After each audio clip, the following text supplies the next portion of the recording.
Probably the biggest growing type of channel is people who cover Reddit. Oh, so really? Their channel, I started that, man. This was 10 years ago. Then maybe you should get into it right now, because they're getting hundreds of thousands of views on videos where all they're doing is like going into a subpost and just reading the subposts. Wow, because I spend so much time on Reddit anyway, so... Do it. And I mean, I only work in the office 7 hours a week. Mm-hmm. The rest of the time, I'm doing nothing. And all the software is free. I got the boom arm and the pop filter for 12 RMB, and this microphone's $40. So I might as well. I'm on Reddit anyway, chatting about stuff. And there's no production. They literally just repeat the comments. And like the only difference I see in production between channels that do this is like some of them will use a robot voice, some of them will speak themselves, some of them will. There's basically nothing. YouTube's great, man. It's the best. It's up there with one of the best inventions on the internet. It's incredible. I can't live without it. Pornhub's great as well. You know, it's the after Google. It's the place where people do like inquiry searches the most after Google. YouTube's brilliant. Back in the day, like me living on my own now, I never got any like cooking experience growing up. Back in England, it was all just like oven food when I was at uni and stuff. Now that I actually have to cook because I don't have an oven and can't buy frozen food, if you go on YouTube or just Google, you can just find recipes to just follow. Literally anything. So easy. Yeah. It's so much better. And hundreds of them by hundreds of different people. Yeah. The most obscure recipe will have 50 different types, like different variants of it. You just have to cut through the bullshit. They always start with like a massive 5-minute ramble about, I made this one time for my husband, not our honeymoon. I don't bullshit. Care. Like, or it's sponsored by Audacity. You just gotta get all the way through. Yeah, I love YouTube. I think it's brilliant. Yeah, I put some of my comedy on there so. I've been thinking about doing that as well. Put like individual bits on. Yeah, just like 4 or 5 minutes. I don't want to get too much stuff on because I like to use it when I go home. Yeah. But I only put it on there to share with people back home because like 5-10 minute videos you can't really send across WhatsApp. Yeah. So I just put it on there and send them a link. That's cool. Anybody watching it? Is it a private video or public? No, it's public video. I've got one that's got like 150 views. Shit. So yeah, I know, right? Fucking baller. Yeah. I've got one that's got like 8, but nice. I think I've got like 370 videos on my YouTube channel right now, and I release every Monday, Wednesday, Friday gaming content, and then every Saturday podcast. What do you game? What do you play? Monday is strategy games, Wednesday is RPGs, and Friday is FPSs. Right. Okay. And so, do you have a rig? Is this? You have a PC? I have a nice laptop. Oh, okay. Right. But I haven't made any of the content in a long time because if you're going full time, you can make more content than you're releasing. And so in just a few months, I made like 14 months worth of content, and I edited it all, encoded it all, uploaded it all. It's all scheduled, so it's just automatically releasing now without me having to do anything. And now I'm focusing on things like comedy and podcasts. I spend so much time going on Reddit and playing Rome Total War. I could like do both of those things. Again, Rome Total War, a very popular subgenre of gaming I couldn't believe it. I couldn't believe how many people... Like I've got like 4 playlists on my channel of Rome Total War games. Yeah. I know. Yeah, but what I was going to say is actually the number one video I have on my whole channel, I think has like 60 views or something like that. But it's like a 5-hour video. And so, right now, it holds like 90% of the watch time of my whole channel. Right.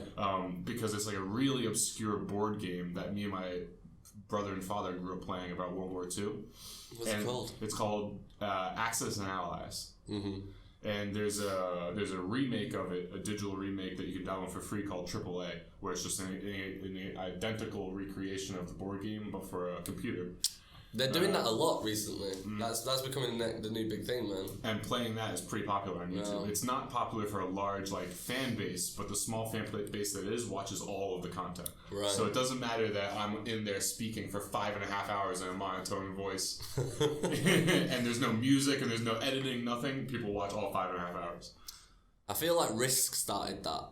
Risk went on the internet years ago. Facebook had a Risk when it first started, and it was it's super easy to play across multiple people as well. Yeah. And now loads of different games are doing it, starting to create online platform. It's the future, man. That's why Blockbuster went bust, because they didn't want to move online. Not just that, but education. The future of education is self-education through something like YouTube. Yeah, definitely. Especially when it comes to small things. Yeah. I know I used to work a lot with primary school kids back home, and back home in the UK, they're starting to bring in VR teaching. So there's some schools, and some schools have been testing it and have it like, once or twice in the semester, where they bring in VR headsets and they go to the moon, and then they're like looking around and they go and explore, and the teacher has like an iPad and they can bring in all the kids' focuses onto the moon. And they press one button and it's like catastrophic pressure failure and half the class dies and the other half asphyxiates. Well, yeah, exactly, they can make it as real as they want. But I was like, that's amazing. But I remember when we were in kids, when I was a kid and we were in school, and we had like computer labs. Yeah. And there was like 6 computers in the entire school, and you went like once every 3 weeks. And there was one guy with a CD, and he would come in and he would download Red Alert onto every computer and play Red Alert, or like Warcraft 2. Yeah, and you could and then we had one of those like little robots, which was like a Roomba, the Hoovers. Back in the day though. Yeah, this was a big deal. This was really back in the day. But what you did was it was to learn like coordinates, and you put in coordinates, and it would go like 3 meters forward. This was the 90s, right? How old? This was the 90s. Yeah, I was born in 92. 92. Okay, I was 91. Yeah.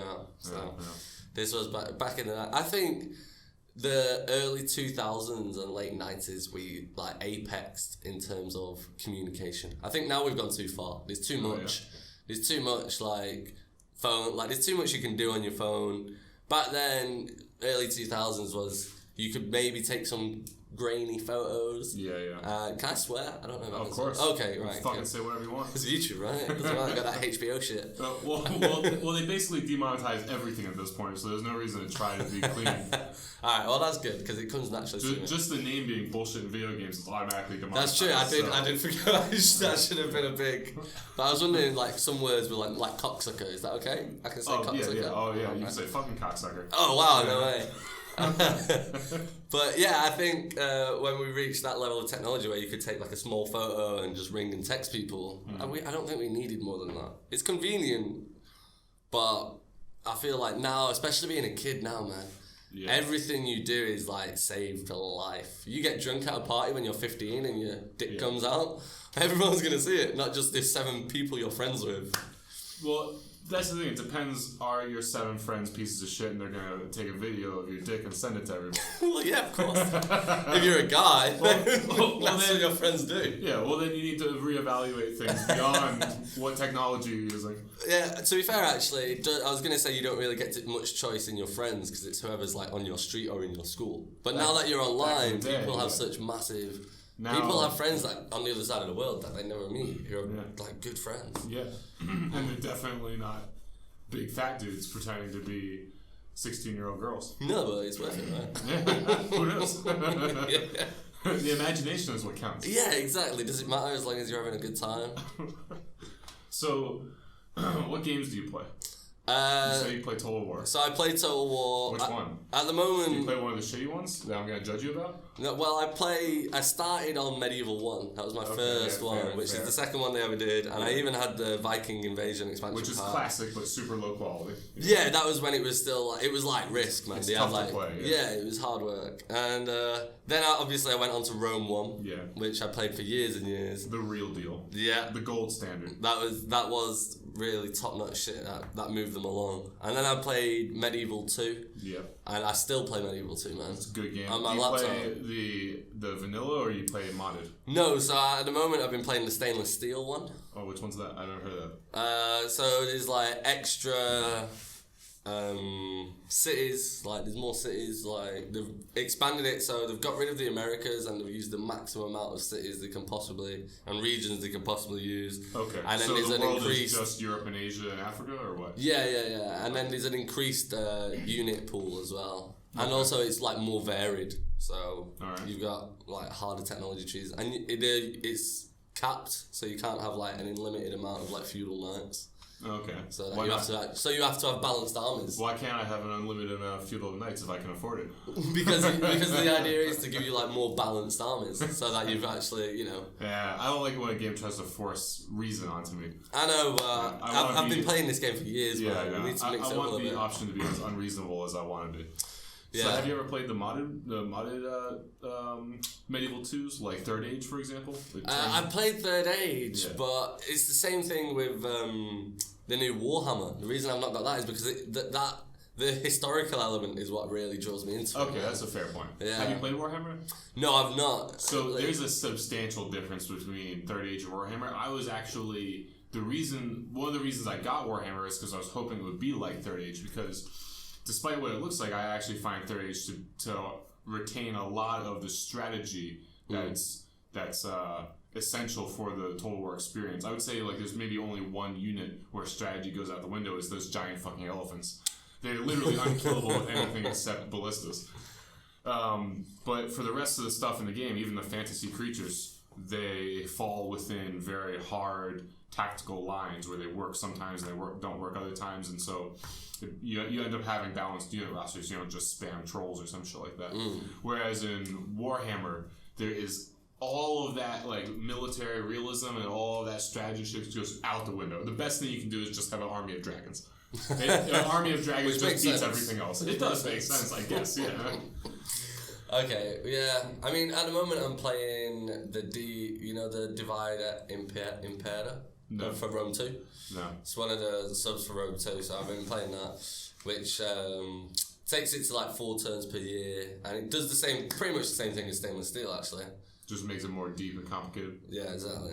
And the one thing I don't like about it is they've got supply lines, which is really good, but the supply lines don't affect the AI. Of course, that's what I was about to say. They can't hack it, and it just makes it... Yeah. It just makes it slower to like expand, and they can spam armies that you can't. But. Yes. So I was doing a co-op campaign that I was posting on YouTube for a while with this Canadian guy where we were playing Third Age, and we were doing a hot seat where he plays one nation, I play another one, you know, like unusual combinations and such. Okay. And we did a few games somewhat successfully, and we did a few games very unsuccessfully. And what we recognized was that the game actually has scripts based on certain trigger events that give them outrageous bonuses. So, for example, if you're Isengard and you just rush Rohan and you go straight for their capital, they get a script, I think it's called Slave Armies, and they'll just spawn end-game full stacks. Right. We're talking about like 10 turns in the game where everyone's using militia, all of a sudden they have a full stack of like heavy cavalry and the best infantry in the game. Okay. And they'll get like 5 or 6 of these stacks if you keep attacking them. They'll just keep getting more and more armies. And it makes the game essentially unbeatable. Right, yeah. I don't understand how you can beat it unless you play within the parameters of the game, where like the game dictates, okay, you're supposed to attack slowly and build slowly as Isengard. So you can actually go into the program files and delete those trigger events, and so that's what I did. Right. Okay. For my Medieval 2 game, and so Slave Army scripts isn't there anymore, and I deleted all of the garrisons, which I kind of regret. I want some garrisons for some cities, but a garrison for every city is bullshit. Yeah, it can slow it down. There's a sub-mod for Rome 2 where you can double the size of garrisons. And I was like, that's just ridiculous, man, because sometimes you can whoop an army, but you just can't take the town because they've got like 22 units in there, and you're only like 20 in your fucking army. So I was just going to ask that, yeah. So Warhammer brings the allowed amount up to 40. Okay. You're allowed to... In one army. So you can have 2 armies next to each other, and then in the battle you can control all 40 as one army. Yeah, you can in Rome too. Oh, okay. But you can have... Like, the biggest I've ever done was 3 against 3. Like, 3 armies against 3. But what happens is you start with 40, and then as your units go, it brings in other ones. So why do they even have a cap? Like, this is something that I'm always questioning game developers about. Like, I don't understand why they feel the need to protect me. It seems like they're trying to protect me from myself. Yeah, like, if my system can handle it. Yeah, I want them to allow my game to crash before they just tell me, no, you're not allowed to do this. That's a good... I actually never thought of that. Yeah. So if I want to have I literally 100 stack army against a 100 stack army, and then as the game loads in, my computer spontaneously combusts, then that's fine with me. Yeah. It should allow me to.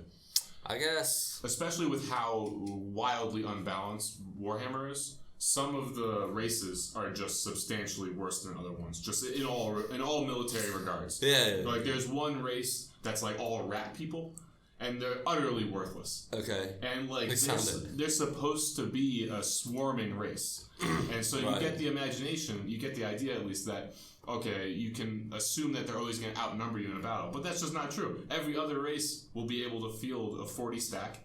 And so now with my 40 stack, there's one race that's my favorite called the Lizardmen, and it's all like they sound awesome. They're like dinosaurs and shit. So I can have like a 40 stack of T-Rexes against his like 40 stack of militia rat infantry and shit, and I obliterate them. So what they did in Rome 2, I don't know if it's the same in Warhammer, but in Rome 2 they increased, so like the Celtic tribes have bigger unit rosters.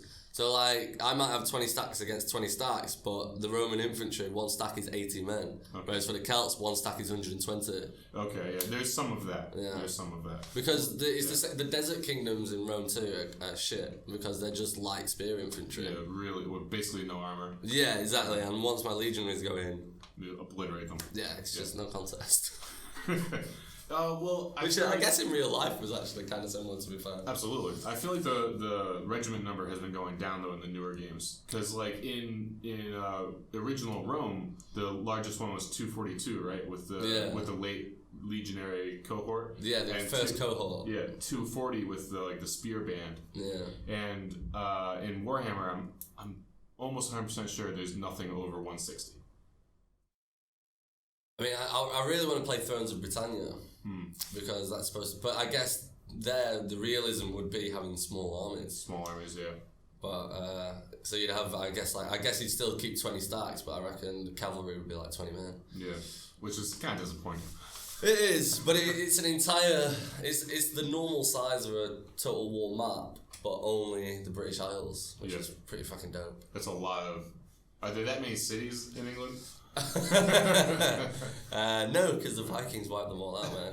No, there's England. Obviously, you've got Ireland, and then they've included all of the islands around England, which they'd have to include like forks in the road and like particularly strange trees, and like there's that mossy rock we all like. And let's fight over that. That's my favorite mossy rock. Yeah. Well, something weird that I found about Warhammer, and I didn't expect this. I could never have seen this coming. But there's something about the enhanced graphics that makes it more difficult to understand what's going on the battle map when the battle's happening. There's something about Medieval and all the games that came before that where it doesn't matter how chaotic the battle is. I at all times understand which units are mine, and what's happening, what direction they're going, who they're fighting. It all, I see it on the map and it all makes sense instantaneously. Warhammer, it's extremely common that just a few minutes into a battle, I'm like, what the fuck is going on? I can't even tell which troops are mine. I can't tell where my troops are or what direction they're going. And you're looking down at the bottom, where you have all of the units in your tab, and it will tell you if they're engaged or not in combat or if they're moving or whatever. And if you have a 40 stack, you might have 10 units that aren't doing anything.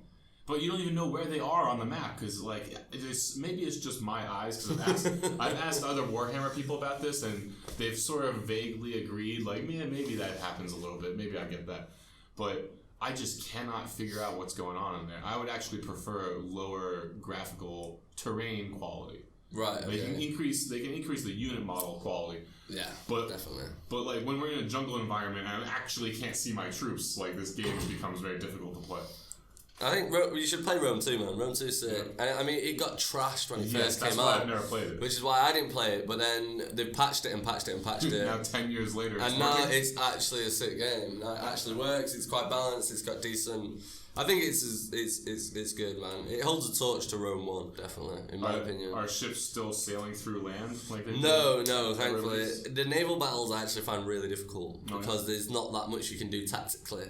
And sometimes it does spam, like you'll ram someone and then you'll click on them to ram again and your ship will just be like, nah, good.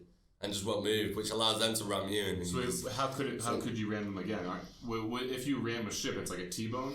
So you ram the ship, and then what will happen is on the graphics it'll back up. Yeah. So that it's like, say if this ship's in combat with that one here, and then I ram the one that's in combat, and then I'll back up, and then my ship will sit there, and I'll be like, alright, ram them again, and it'll go. Like it'll trip out and doesn't know what to do. You have to sort of like click on the sea and get them moving, and then once they're moving, then you can like. I wonder if they're trying to be realistic there, because it's not like it has a motor; it can't just go again. But that also makes me wonder. It's got big holes, man. It's got slaves. What kind of torque do you think they have on those? I don't know. It's like 4 horsepower per slave. I don't know. Like 40 of them. I also, those are strong slaves. Each one's worth 4 horses. Yeah. Well, actually, you know, 1 horsepower. 1 horse is about 17 horsepower. They're all race taking horse. creatine and shit. Yeah. Well, I guess back in the day, horses weren't getting lots of sleep, doing yoga. Exactly, man. They're bred to be like big, aren't they? Like slaves. So I guess. I heard that galley slaves would be chained to the seat they're in. They wouldn't rotate around the ship, and so they'd have one really giant, strong arm, depending on what side of the ship they're on. Because the arm further away from the porthole is going to work a lot harder because it gets a larger range of motion. That makes sense. I actually, I've been reading recently. Do you know who Simon Scarrow is? No. So he's like a historian / author. I've been reading his works recently, and he was saying that this idea of galley slaves all chained to the benches is a bit of a myth. It's unlikely.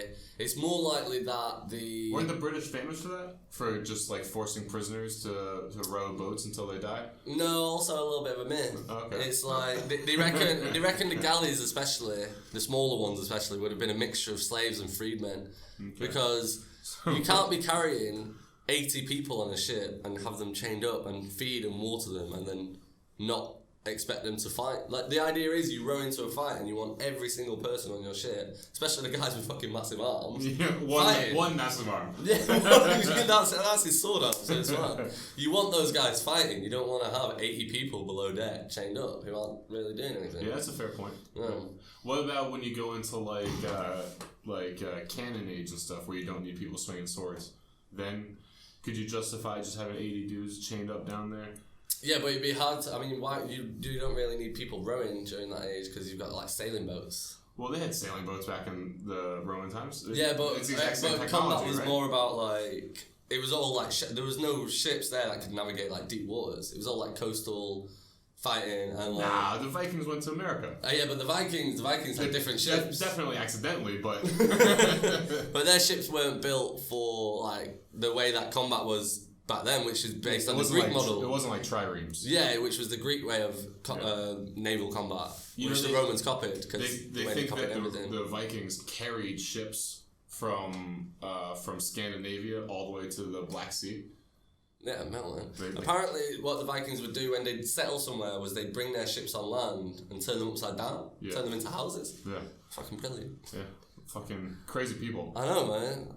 You're talking about, I mean, the population of Scandinavia must have been like 1 million people. Like the whole of Scandinavia. And they reached from America everywhere. All the way down to Turkey. Yeah, and they fucked everybody along the way. Yeah. Literally and metaphorically. Killed and raped every single race in the planet.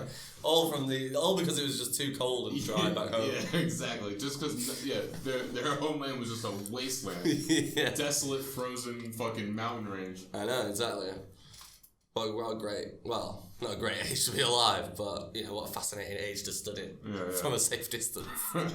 2,000 years, 1,000 years. Have you seen the show Vikings? I have, yeah. I really liked it up until, is it like season 4 when Ragnar went out of it? I stopped watching it, I think, at the beginning of season 4. Yeah, I think that's the same. It was good, though. It was interesting. Have you ever seen Rome? No, not yet. Man, HBO's Rome. I know, everyone says it's so great. It's so good. And it does such a good job of capturing, like, the lives of... Because it follows, like, Caesar, and then it follows some of his soldiers, and then it follows some merchants and some nobles in Rome, and it does a really good job of capturing, like, the whole, like, caste system of Rome. It's really good, man. And it's only 2 seasons, which means 20 episodes. We live such an incredible life today. like, if you start going back in history, how good does your, like, what position of extraordinary power or wealth do you need to make you want to live then rather than now? Like, is being the Emperor of Rome as good as just being an English teacher in Wuhan? Realistically?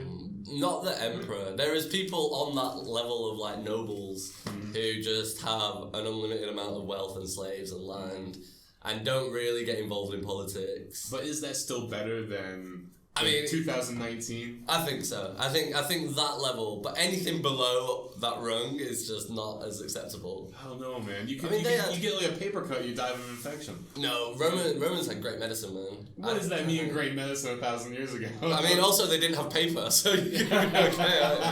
So no danger. No danger at all from dying of a paper cut. Well, great medicine back then is just not washing your hands in shit water. Well, yeah, but no, because the Romans were able to, like, reset bones. They had arterial clamps for shutting off arteries and stuff. Right. They understood, that's like, legit. They used to sterilize all their equipment in, like, strong vinegar. Okay. Yeah. They understood the healing power of, like, keeping a wound disinfected. Mm-hmm. They knew about, like, bacteria and stuff. Okay, they know about a fair amount. Yeah, do they have pizza? Do they have donuts? It was Italy, man. I'm sure they have pizza. No, they don't have pizza. But they have I know, their idea of a treat was, like, a sweet date. I'm like, I can't wait to eat this date. There's so much flavour. A fig. There's so much flavour in this fig. Yeah. Whereas now if you go to your nan's house and she's like, here's a fig Newton. Yeah. Fuck off now. I don't know why I visit you anymore. What about modern clothes? All this, like, beautiful cotton and all this, like, all these synthetic materials and stuff. All that's just gone. True, but I'd have a lot of silk robes. That shit would just be granite. No, they had cushions. They had the rich, I'm talking, like, rich Romans. I'd have my own swimming pool, my own bathhouse. But I would rather be... With no chlorine. That's true. But I would rather be really rich now than any amount of wealth. Well, of course, 2,000 years ago. But that's an obvious question. Yeah, right? Yeah. But I think... At medieval time, I couldn't be rich enough. I'd have to be the king before I'd swap it for this life. Even medieval time. Yeah.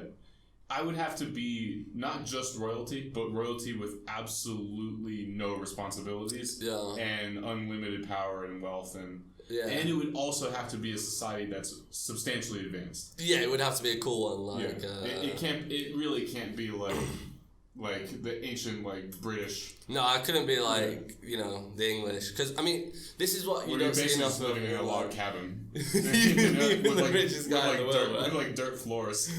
But I think, because what they didn't have enough of, Game of Thrones was great, okay? And it was always like, anyone can die at any moment and you never know what's going to happen.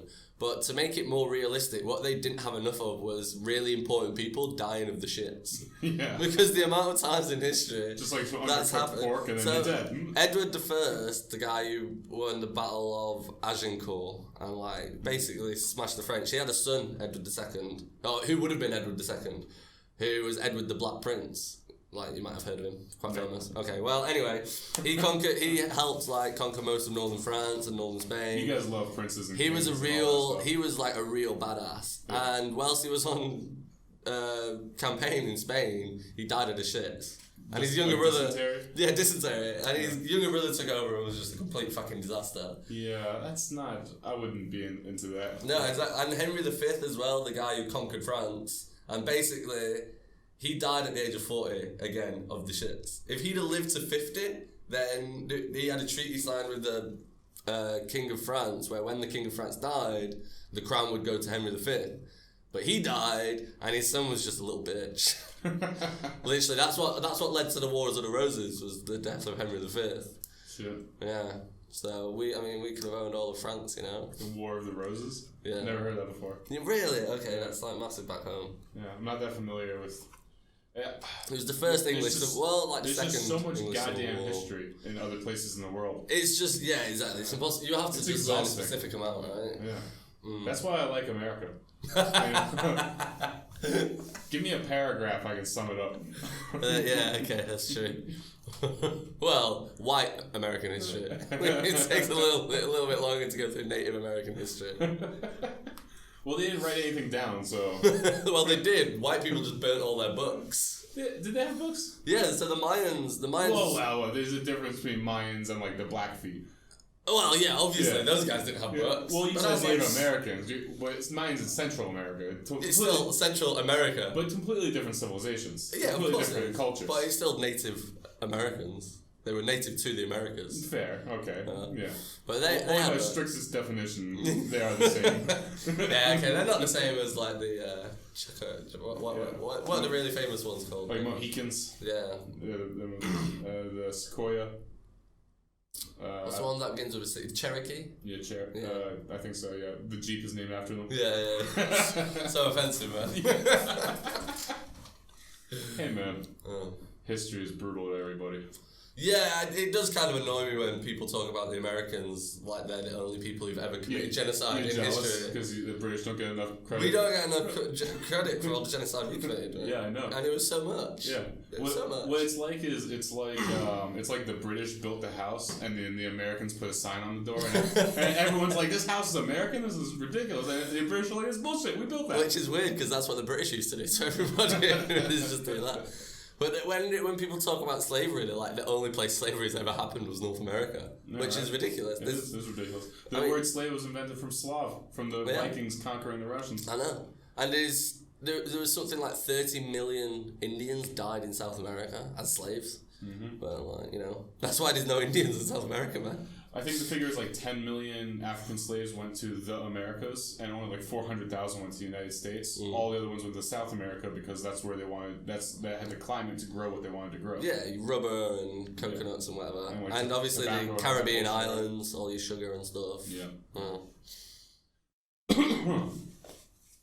No one ever talks about the European slaves. No one talks about the white slaves, man. No. That's what I'm saying. I mean, there probably wasn't that many. And also, you've got to remember that the British working class during the Industrial Revolution and the rest of the world, Russia, France, the rest of Europe. I just said the rest of the world and then said 2 European countries. Yeah. The rest of my world. The rest of the world, Romania. Yeah, exactly. But the working class were no better than slaves. They didn't have a better life than slaves. Yeah, they serfdom. Yeah, it was basically, and the idea that in Victorian times was you'd go to work in a factory and you'd live in a housing built for that factory that was owned by the factory owner who would charge you like 3 farthings a week rent and then pay you 2.5 farthings a week in pay. Yeah. So you were always in debt to him. What is the... how's that not slavery? What's the song? It's 16 tons. I'm in debt to the company. Oh, or something like that. Fuck, I should remember that. I listen to that song all the time. I can't remember the lyrics. But yeah, basically that's what they were doing. I don't see how that wasn't slavery by a different, like slavery with extra steps, right? Oh yeah, I owe my soul to the company store. That's the chorus. Sounds moving. Talking about coal miners, who is the exact same thing. Yeah, they're owned by the company, and just in an infinite amount of debt. So they just work until they die. Yeah, not to lessen the plight of slaves. It's obviously a terrible, obviously existence. You know what I hate, to get a little bit over, what we're talking about here. Well, what I hate about our modern PC culture is that people feel the need to add disclaimers to every conversation. Well, like I just did? Yeah, like you just did. Slavery was bad. We all need to say that. No, we don't need to say it. I didn't need to say it. I just wanted to say it. But why do you want to say it? Because slavery's so bad, man. It's just so bad. No shit. And water's wet and the sky is blue. That's true. Yeah. It's the disclaimers make me more upset than people actually getting upset. Well, my problem nowadays is everyone's got a platform. Yeah. But I mean, because there's things like flat earthers. Mm-hmm. 20 years ago, I wouldn't have heard of these people. Wait. Are you a round Earth fundamentalist? I'm a round Earth. Are you a globalist? I believe in the roundness of the Earth. You. I know. You're probably getting that Soros money, aren't you? That lizard money, lizard king money. Those third dimensional elves, the DMT elves. Yeah, but people like that 20 years ago wouldn't have had a platform, and now they're allowed to talk about their views. Well, 20 years ago, people were still dying of dysentery. So it's amazing how bad technology was when our parents grew up. But then when our grandparents grew up, was like the breakthrough for technology, man.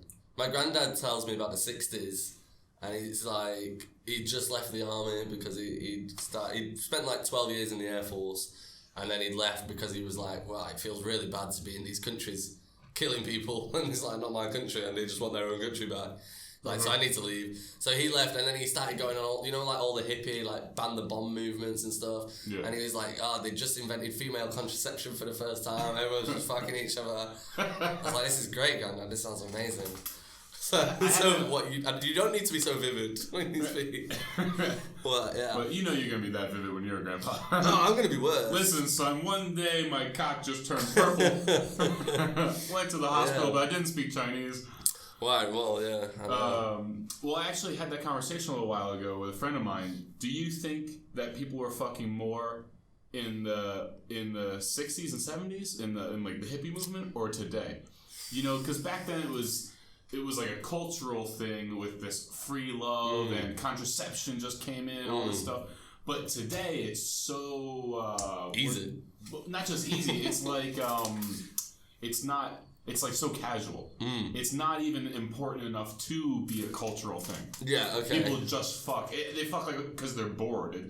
That's true. Most of the time, that's why I'm fucking. Yeah, 90% of the time you're bored. Yeah, and I think to be fair, probably now because my granddad, went on all the bam and he's fucking around like a dirty dog. But by the time he was 24, he was married.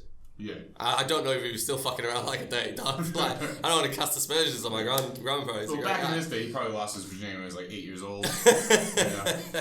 That's true. He probably had like 36 illegitimate children. Yeah, I know. But I don't know. But then you've got to think, go all the way back to like tribal times when people had nothing to do but hunt and fuck. Yeah. And they were worshipping crazy gods that were like, you should just fuck all the time. Fertility gods. Yeah, exactly, right? And they're like, oh, it's April, we need to fuck every single person all the time. I think the only thing that stemmed that flow of fucking was that just every single woman was pregnant at all times.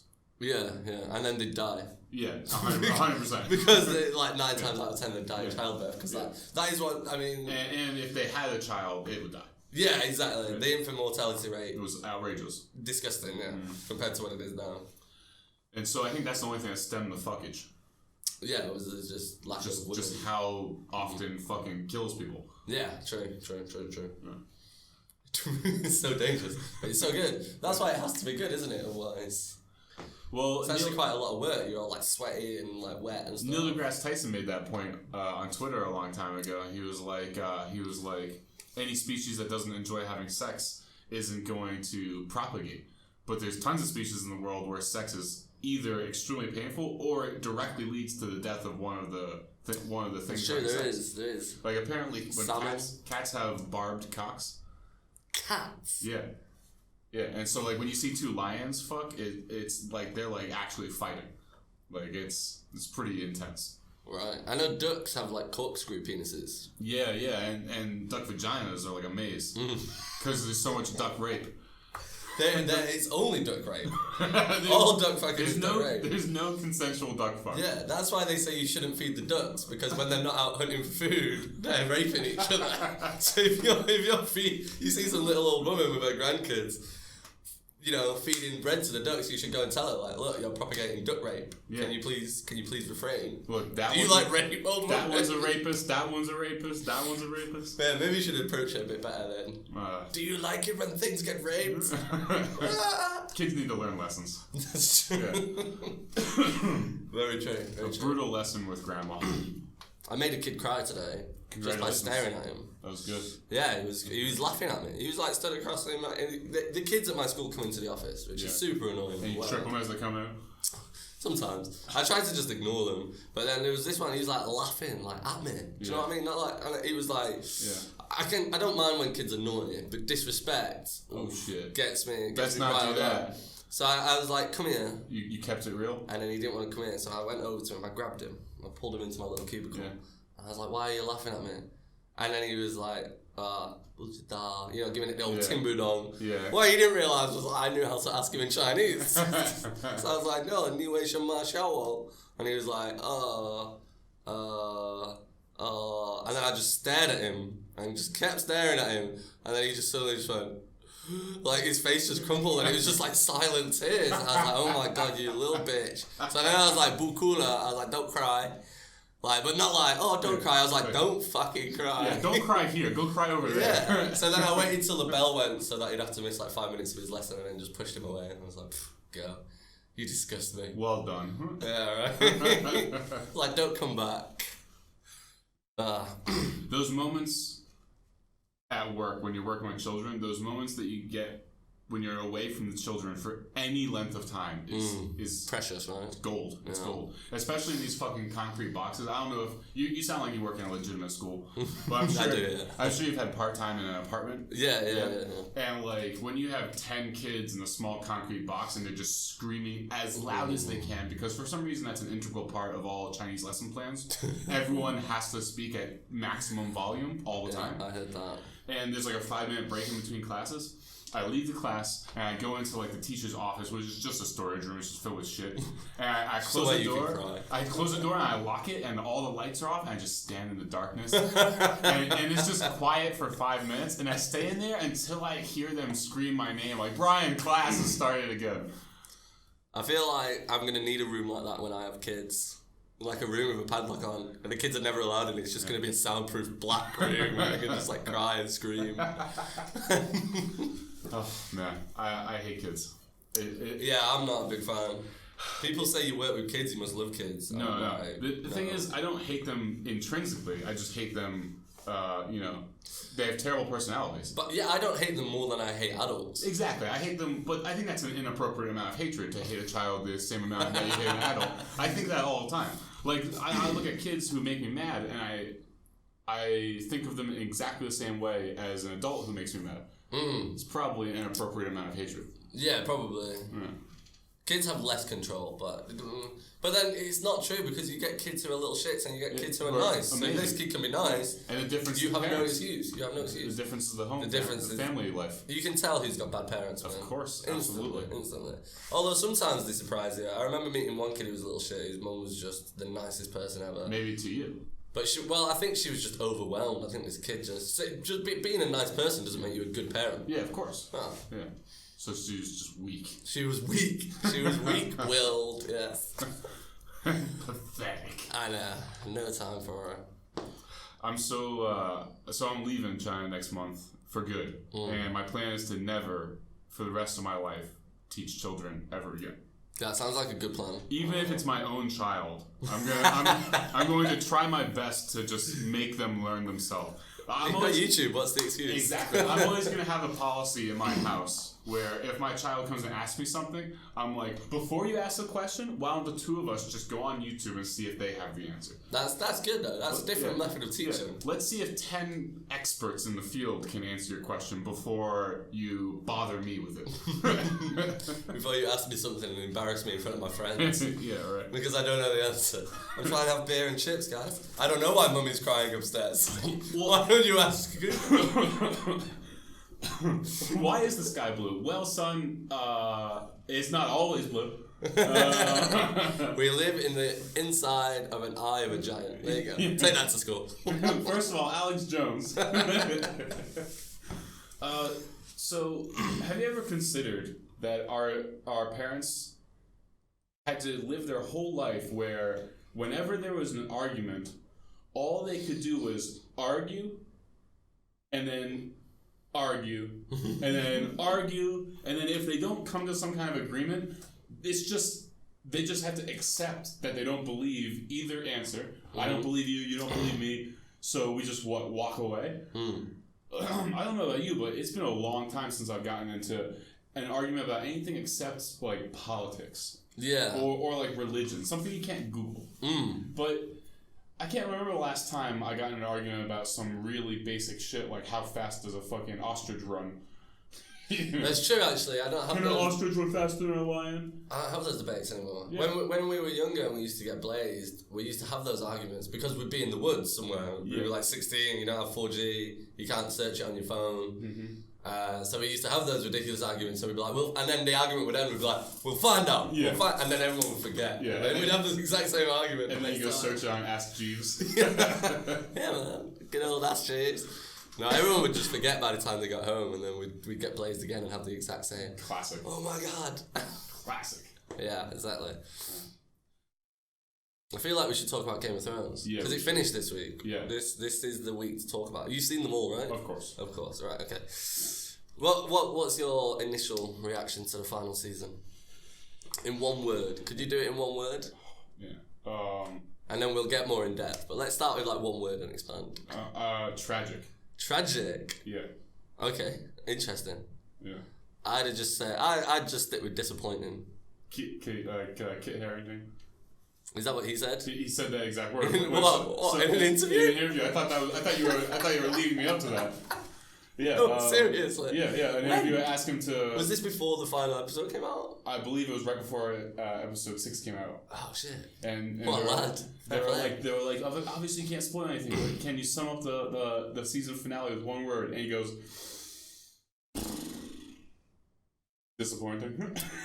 He's not wrong though. He's not. He's definitely not wrong. And when I say tragic, I clearly have. I'm not talking about the story. The story is untenable, garbage fire, shockingly bad. I mean tragic from the perspective of the actors, the production team, HBO, shareholders of AT&T. Yeah. Tragic for everyone involved except D&D. Yeah. Because they wanted to go do Star Wars. But they wanted that Star Wars trilogy money. Apparently they could have had 13 seasons and then they were offered 10. They could have had infinite seasons. And then they turned it down so deep. so they could go for that Star Wars money. But I don't agree with Sophie Turner coming out and being like, yo, you can't criticise it because people worked hard on it. Yeah, she can fuck off.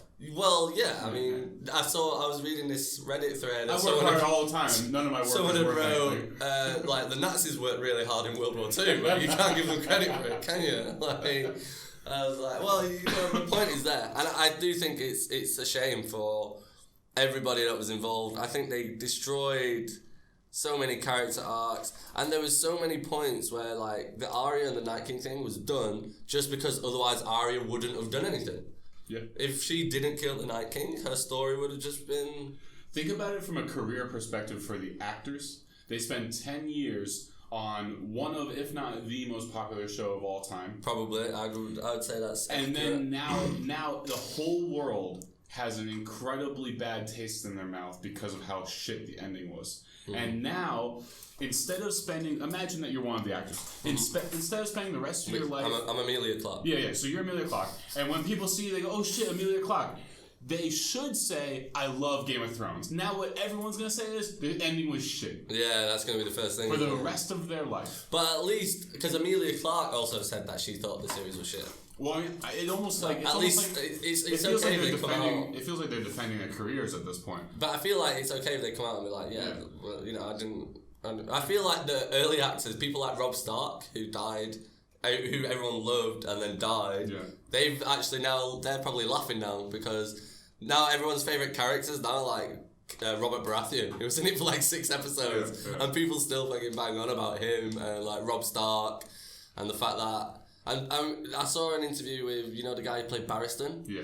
Because he wasn't aware that he was going to die. I saw an interview after that season. Have you read the books? No, but apparently in the books he's a very major role all the way through. He's still alive. Yeah, exactly. So he was surprised he was going to die, but I think now he's probably like, well, at least it sounded like D&D killed him just to make that episode a little more jarring. Like there was incredibly petty reason for it.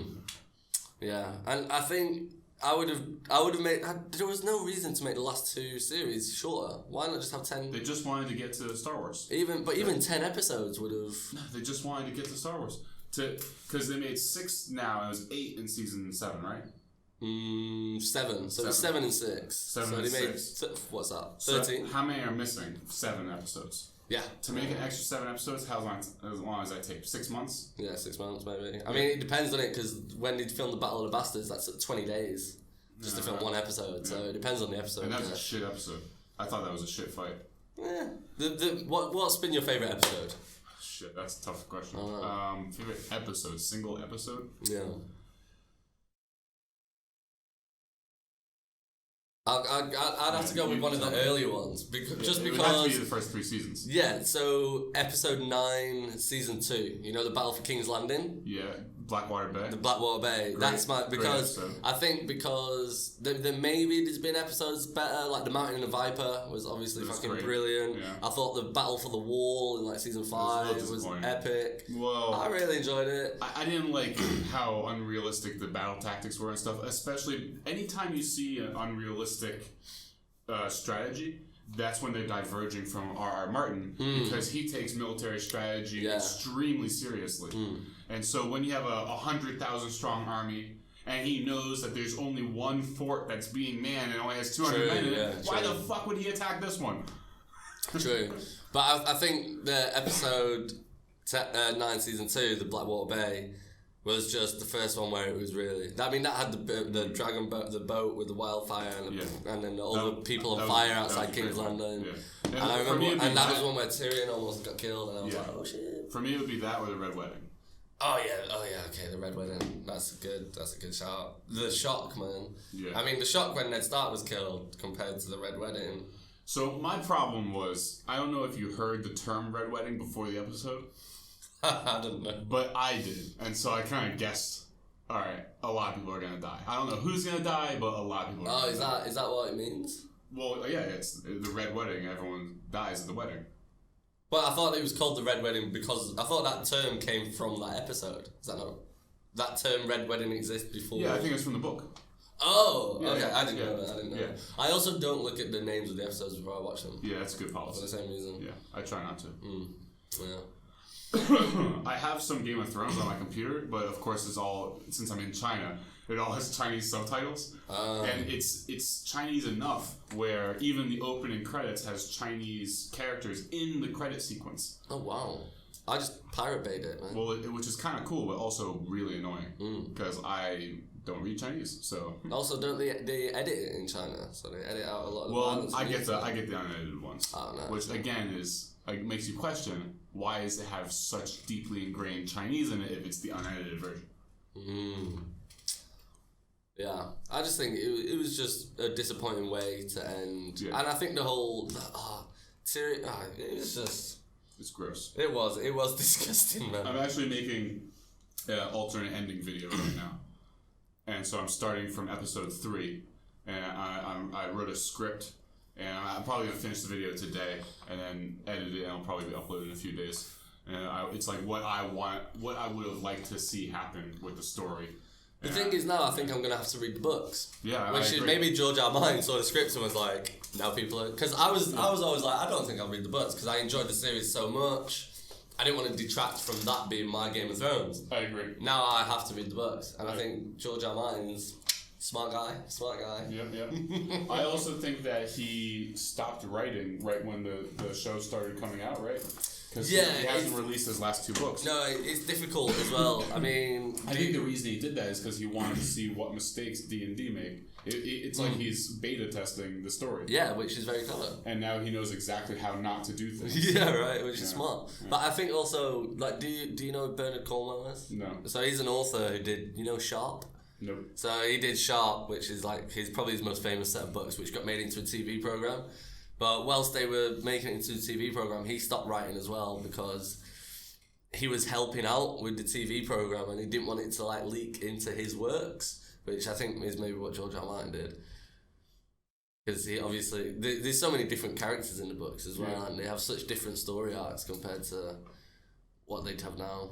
And I feel like it can so easily become a sort of a nightmare of organization putting all this together. Yeah, man. And do you think it's possible that he hasn't released the last 2 books because he has just written himself into a corner where it's unfinishable? Yeah, too many story arcs now. Or like they just can't. There's no way it can come together. Because he's always had an ending in mind. Yeah. But yeah, he may have because he said. I remember watching an interview with him where he said I only wanted to do a trilogy. I was going to write 3 books. But then when I was writing the story and telling the story, it just grew and grew and grew and grew and grew. And yet now he's got all these different plot points, like John being a Targaryen, The the Lord of Light thing, the Prince that was promised. And Azor Ahai or whatever. Azor Ahai, whatever it is. I googled it a little while ago. So far, the series of books without the final 2 is like 1.5 million words. Wow. So I would definitely go for an audiobook if I can.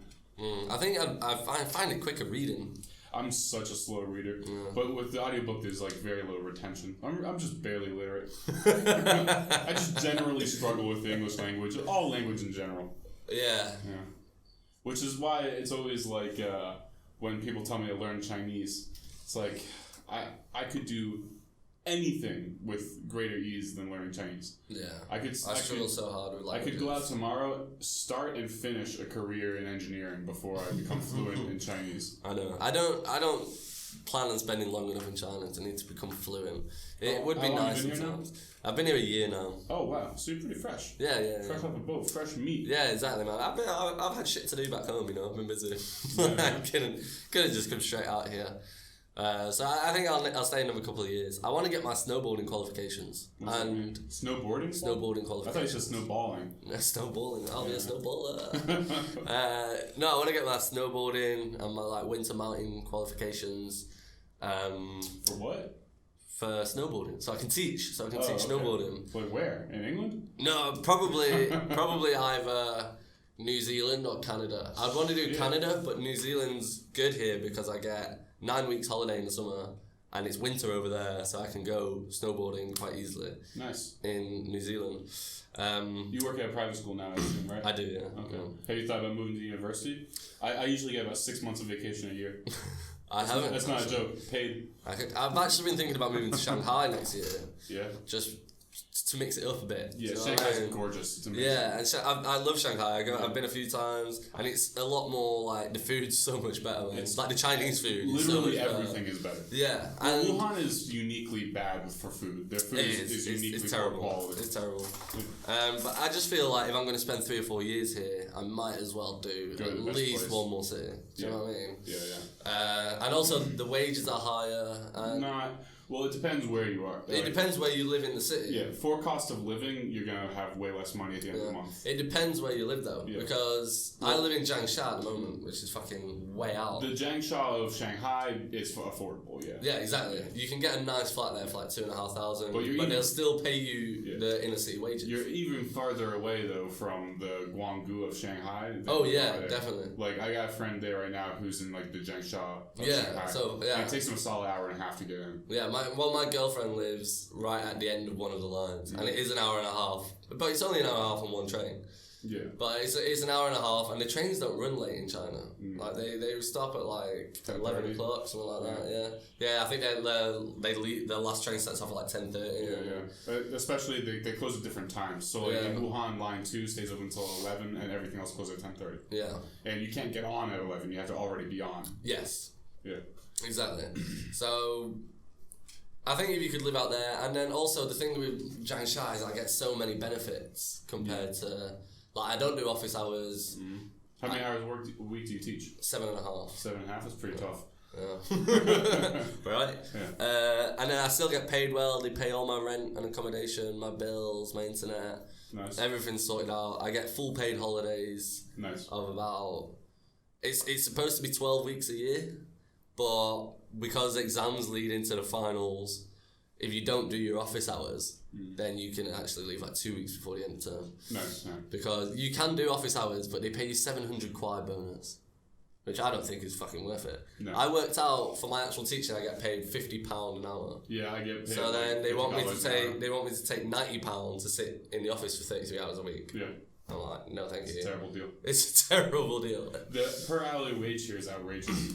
Yeah, it really is. When I worked, and that's not even including the fact that I don't pay rent. Like, if I include the extra, like, $1,500 a month in rent and bills, it would be more. Yeah. It's a great way to save money. I can afford to live the way I do back home. Fuck no.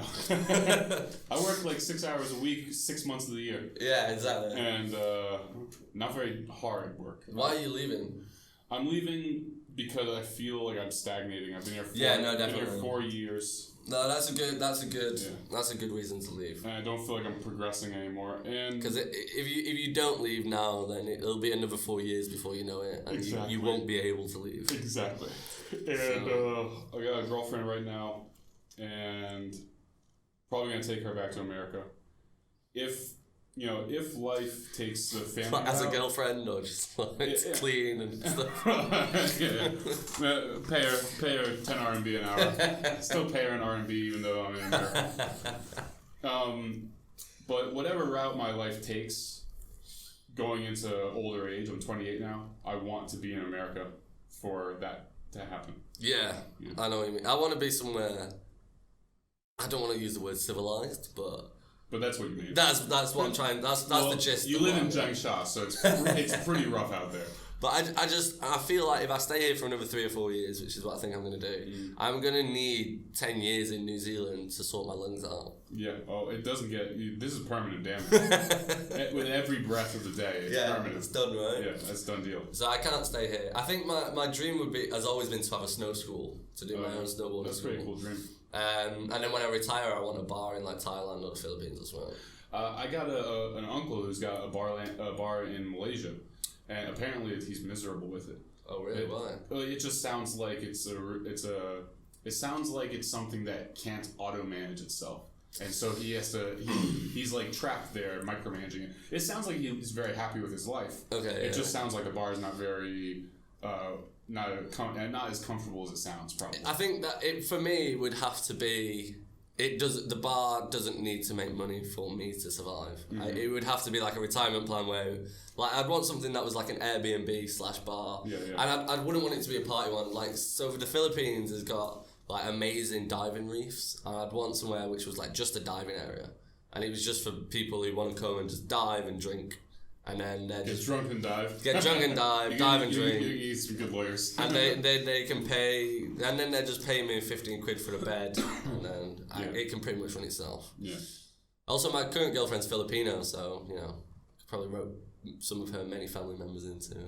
That's a good plan. Running it whilst I'm like somewhere else, like in New Zealand.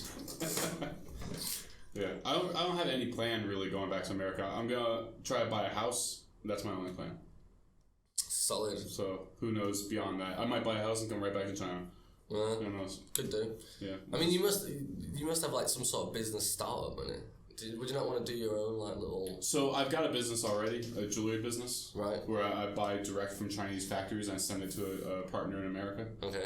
And I save money very aggressively. I have been since I got out of college. I've been investing in the stock market. Oh wow, really? And that's been extremely successful, and it's completely changed my life. Completely changed the way I look at money.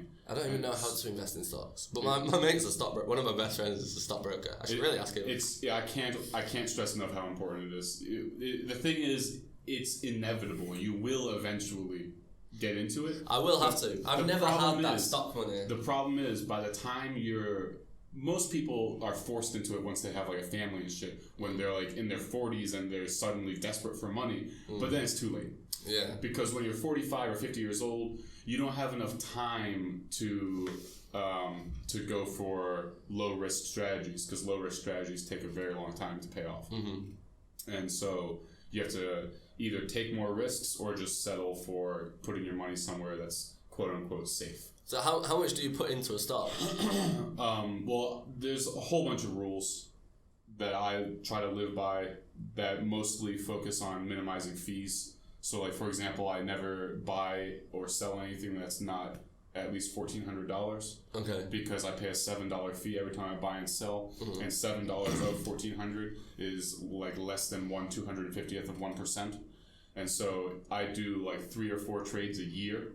Mm-hmm. Because there's a direct correlation between how much you trade and how much money you make. People who trade more generally make less money.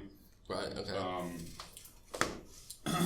And so, if I invest for 30 or 40 years, that fee will never even account for 1% of my total invested money. So, like, investing comes down, in my opinion, to a long assortment of things that are actually very practical and logical and simple to understand.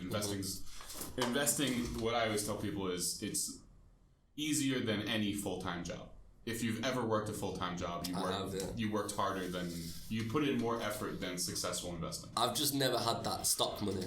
But now that I'm in China, I'm actually earning enough to be saving money every single month. Now not yet, but definitely once I've been here, by the end of this year, I'll have enough money that I can start going into stock. Well, there are accounts that offer trades with no fees. And so for something like that, the minimum would be like $100. Like, for example, Charles Schwab, if you open an IRA, which is a retirement account, they have something called Schwab Funds, where the minimum investment amount is $100, but there's no fee, and you can do an automatic investment. And that would be my number one recommendation, the very first thing you do with your money. Is open a retirement account, because it's a tax vehicle. And so you pay tax on the money after you get it, and then the already taxed money you put into the IRA, and then it grows tax-free, and the capital gains that you accrue, you can remove tax-free when you're 57. I need to ask my mate, honestly. Yeah, you need to have a long conversation with him about it. He works in finance in London, so and he's been doing it for quite a few years, and he's a very clever guy. It's radically changed my life. I started when I was 21. Right. Yeah. I've just never had a spare $100. You get your shit together. Yeah, right. Stop smoking crack. I just spend it all on holidays, man. Yeah, that's fair. I know a lot of people who do that. But I feel now I'm here, this is the sort of stuff this is the reason I'm here. There's no point being here. I'm not going to start doing stuff like that. I mean, like I said, so in the 4 years I've been here, I think only 2 or 3 months I've spent any money from my my university salary. Wow. Okay. And so I live almost exclusively on part-time work. Right. So I work like 4 hours of part-time, and I live month to month on that. And 100% of my university salary goes home over the last 4 years. I went to France a little while ago. I was forced to spend a little bit of my university salary that month on that. I think I went to Japan 1 year. I did definitely, actually. I don't know why I said it. It wasn't a dream. I definitely went. And so, like, sometimes you have a month where you spend like 20,000 RMB, and you have to spend some extra. Yeah. But for the most part, it all just goes right into an account. And then for people who have like bad self-discipline spending money, my advice is always just to make it as difficult to access the money as possible. So once I put money into one of my stock accounts, the only way it's actually a real pain in the ass to get the money out. And so I'm often too lazy to jump through the loopholes to get the money out whenever I think I want it. I mean, I'm very disciplined when it comes to spending money anyway. That's good. I don't have any issue with it at all. That's good. I very rarely spend money. It's just when I go travelling, then I spunk out a lot. Well, that's a good reason to spend money. Traveling is definitely worth it. Dude, France was epic. Yeah. You should. Have you been there? Yeah, I've been loads, man. Yeah. It's like 2 hours away. Yeah, exactly. That's what I thought. You guys are so lucky being so close to each other in Europe. Yeah, but you can say that about America. Because in America, you don't even have to leave your own country to do everything. Yeah, true. Whereas, I have to go and deal with French people. I want to go ski with French people. Isn't that the reason you go to France, to be with the culture? No, man. I go snowboarding, or I go to the beach. No, I've actually got some good French friends who are like really nice people. Just taking a piss, but it's just hard. It's just harder because of like, the money difficulties and the fact that you need a passport and all the flights and stuff. If we leave Europe, man, it's going to be a pain in the ass. Yeah. Because traveling Europe is effort anyway, without having to worry about getting a bloody visa for Well, I actually do have one plan I keep forgetting about, actually, but listen to this scheme.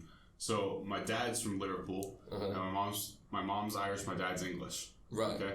And since Ireland's still in the EU, when I go home, I'm gonna get Irish citizenship through my mom's side of the family, English citizenship through my dad's side of the family, and I'll have triple citizenship, and still in the EU. Yeah, that's amazing. That's a great idea. I don't know what the fuck I'm ever gonna use that for. What a great scheme! I just like having that in the back pocket. Yeah, that's a great scheme. And having 3 passports, feel like a spy. Yeah, that's true. You should put them all in like different lockboxes with like stacks of cash in that currency. Yeah, and like multiple currencies. Yeah, exactly. and a gun. Yeah, like a small Czechoslovakian pistol. Are you gonna get a gun when you go home? I own 3. You own 3? Well, actually, I own 2. What, in China? No, in America. I had to sell one of them before I left because pistols require all sorts of stuff. But I'm going to buy a couple more when I get back. I already know which ones. I'm going to buy it. Is it harder to get a pistol than like a rifle? It all depends on where you are in the country. Right. Where I am in Maryland, you have to like take a course to get a pistol or some bullshit like that. Goddamn fucking liberals. No, I'm going to get Zastava is a company in Romania that I'm 99% sure they're in Romania. They might be in some other Eastern European country. There's a lot. Yeah, sorry if I just offended all the Romanians. Yeah. But they just started reproducing modern models of old Soviet era weapons. Oh, and like so PPSH. Well, no, but I honestly, I wouldn't be surprised if they recreated that eventually, because they've recreated the Tokarev, which is a famous Russian pistol. Right. Which I fired in college. I got the opportunity to fire an old World War II one, and you get the sense that this is a great gun. I just hate the fact that I'm holding an 80-year-old piece of metal with 80-year-old components, and I wish this was just modern. I wish it was using modern quality metal and using modern machining methods, and so they're making new ones now, and they're making really high quality AKs. They're making high quality Dragunov variants. The best rifles. weapons came from the First and Second World War. Yeah, I have the rifles they were using in the First World War were more powerful than the standard issue automatics they use in the army now. Yeah, well, power isn't really the issue. Exactly, but that was the point, was because they just made guns more and more powerful, and then they realised it's not actually that important. If you get hit 3 times by well, good, it's like fucking hurt. Like the 5.56 is what the AR-15 uses, and the logic behind it is that it wounds a soldier, and then another soldier has to help that wounded soldier. That was the point of landmines as well, was they were always supposed to wound people. But that logic only works if the soldiers give a shit about each other. And if you're fighting like extremists, they don't. So that logic falls apart. That is good. That is a very good point. Did you know Franz Ferdinand, not the band, the Archduke? Yeah. I didn't know there was a band. There's a quite famous British band called Franz Ferdinand. Anyway, he was wearing body armour when he was shot, like Kevlar. Like, it was like one of the first sets ever made. Didn't help him. No, because he got shot in the face. Yeah. But the fact that it didn't work meant that everyone distrusted body armour, and was like, no one tried to manufacture it or produce it. Everyone was like, this is fucking pointless. It's like that scene from Dumb and Dumber. They gave me body armour. What if they shot you in the face? Yeah, exactly. They shot me in the face. But then that means no one did any research into it, no one looked into it until the Cold War came about, when the Americans started really to look into it again. Mm-hmm. And that was the next time that, because everyone had just been like, the whole company crashed. Because some people in World War I, some people in the trench warfare were trying to make some crude body armour. But it wasn't effective against direct hits. It was just effective against like shrapnel and stuff like that. Yeah, which is like a helmet. That's it's basically like sheet metal and whatnot welded together or riveted together. Wouldn't stop it from a shell. Yeah, it wouldn't stop too much. Wouldn't stop a mortar. Yeah, or even just a rifle. I have a Swedish Mauser from World War I. The model is actually 1896, but the one I have is from 1918. Oh wow! And it's a beautiful weapon, incredibly powerful. I've never shot I've shot a .22. Can you count that as a real gun? Is that real? Yeah, that's a real gun. You can kill somebody with that. It's actually the .22, a variant of the .22. I think it's called a 22 quick or something like that. Is the fastest bullet, fastest like mass-produced bullet on the market. And speed is what equals penetration. Well, have you just seen very dangerous bullet. China have just bought out a warship, or they're creating a warship at the moment, or they've just finished one, that's got working railguns. That's pretty sweet. Yeah. The problem with railguns is, I watched this whole documentary about why railguns aren't practical yet. Have you ever seen like a YouTube video where a railgun fires? Yeah. And the Americans test them. Yeah. There's a fireball that comes out the other. A lot of people ask, why is there a fireball? And that's something I was always curious about until I Googled it. Because there's no projectile, there's no propellant being burned. So why is there a fireball? Friction. The projectile is moving so fast, the friction strips the interior steel away from the barrel. And so you only get to fire once or twice and the barrel is completely destroyed. And you have to replace a huge component of the gun. Right, okay. And so like you'd end up carrying you'd end up carrying a couple of rounds per barrel, and so your ship would be filled with gun barrels. Yeah, exactly. and after a couple of shots, they're worthless. So maybe they figured out something that negates that then. Also, the energy requirements, I'm sure, are outrageous. I mean, we're talking about nuclear reactor type of energies. True, but I mean, most modern ships have nuclear reactors. Yeah, and most weaponry is they're trying to create like nuclear reactor tanks and stuff, aren't they? Are they? That sounds like a bad idea. It does, right? Which is why no one's got them yet. But the concept is there because they have the concept of the nuclear car as well. Yeah. But the problem with that is there's like the way that you stop radiation is just like cubic meters of material in between you and the radioactive substance, and so if you have a nuclear radiation in a car or in a tank, there's just not enough space between you and the radiation. Exactly, that's the point. And because the ideal obviously is weapons, ships, submarines, tanks that don't need fuel. Yeah, that's what you want, because I remember hearing that the Chinese army can deploy for about 6 months on their fuel reserves, whereas the American army can deploy for something like 2.5 years on the fuel reserves. So if you've got a tank that doesn't need filling up. Well, what happens when the EMP goes off? What happens when the solar flare EMPs the whole world? Well, then it doesn't matter how much petrol you've got, does it? That's why I'm going to be in the forests of West Virginia with my rice and guns and Chinese woman, my dogs and cows and chickens. I'm good. Yeah, I'm going to be swinging from my shoelaces, mate. I'm going to shoot anyone who comes up my driveway. Yeah, I think if there's a mass extinction event, I want to be gone. I want to be wiped out. You don't want to make it? I don't want to make it. Survive? I want to be one of the first ones gone, don't even realise. It depends what the event is for me. If it's like, if it was like an EMP event, I would try to survive. I think if you're I feel like that's recoverable. I feel like society could recover. It depends what country you're in. Because if EMP goes off, you're talking about a couple billion people are going to starve to death. Yeah. But most of those people are going to be in second and third world countries. Places that have infrastructure are going to do much better. Yeah. So I think I could survive an EMP in America. I don't think I could survive an EMP in China. No. I think I could do it in England. We've got so much farmland. But you got 65 million people on a tiny island. And you can swim from France to England. So if the French fear that the English have food... I can't. So I'm sure there's people that can. With some pool floaties, I think you'd make it. Yeah. It's just some armbands. Yeah, exactly. Some water wings. Yeah. Well, we'd probably just step up the border patrol. Yeah. But someone out on the coast with a big pole. Just pushing them back. That's all you'd need. But it depends what the disaster is. If it's like nuclear war, I'm not trying to survive that. No, yeah. Especially I'm living out in Maryland. There's a great website. It's called like nukemap.org or something like that. Yeah, I've been on it. And you can nuke anywhere in the world. And you can do it with different types of nukes. Yeah, exactly. So I tested where I live in Maryland, and I dropped a nuke on DC. I'm like within the flash explosion area. That's the best. Where it's like as high. It's like as high as the sun for that's a second. That's the best area. You don't want to be in the radiation sickness area. That's the worst. Or like slow, agonizing. Or like the second degree burns area, and then you die of radiation sickness a week later. No, you want to be flashed. You want your imprint to be left on the pavement. The shadow. Yeah. That's what you want. That's some grim shit. I know, right? Isn't it, man? But that's where I'd rather be if you go choose. Plus, you probably wouldn't even be aware of it. You'd be like, poof, what the? Dust. Well, it'd be faster than the speed of sound, so you wouldn't hear anything.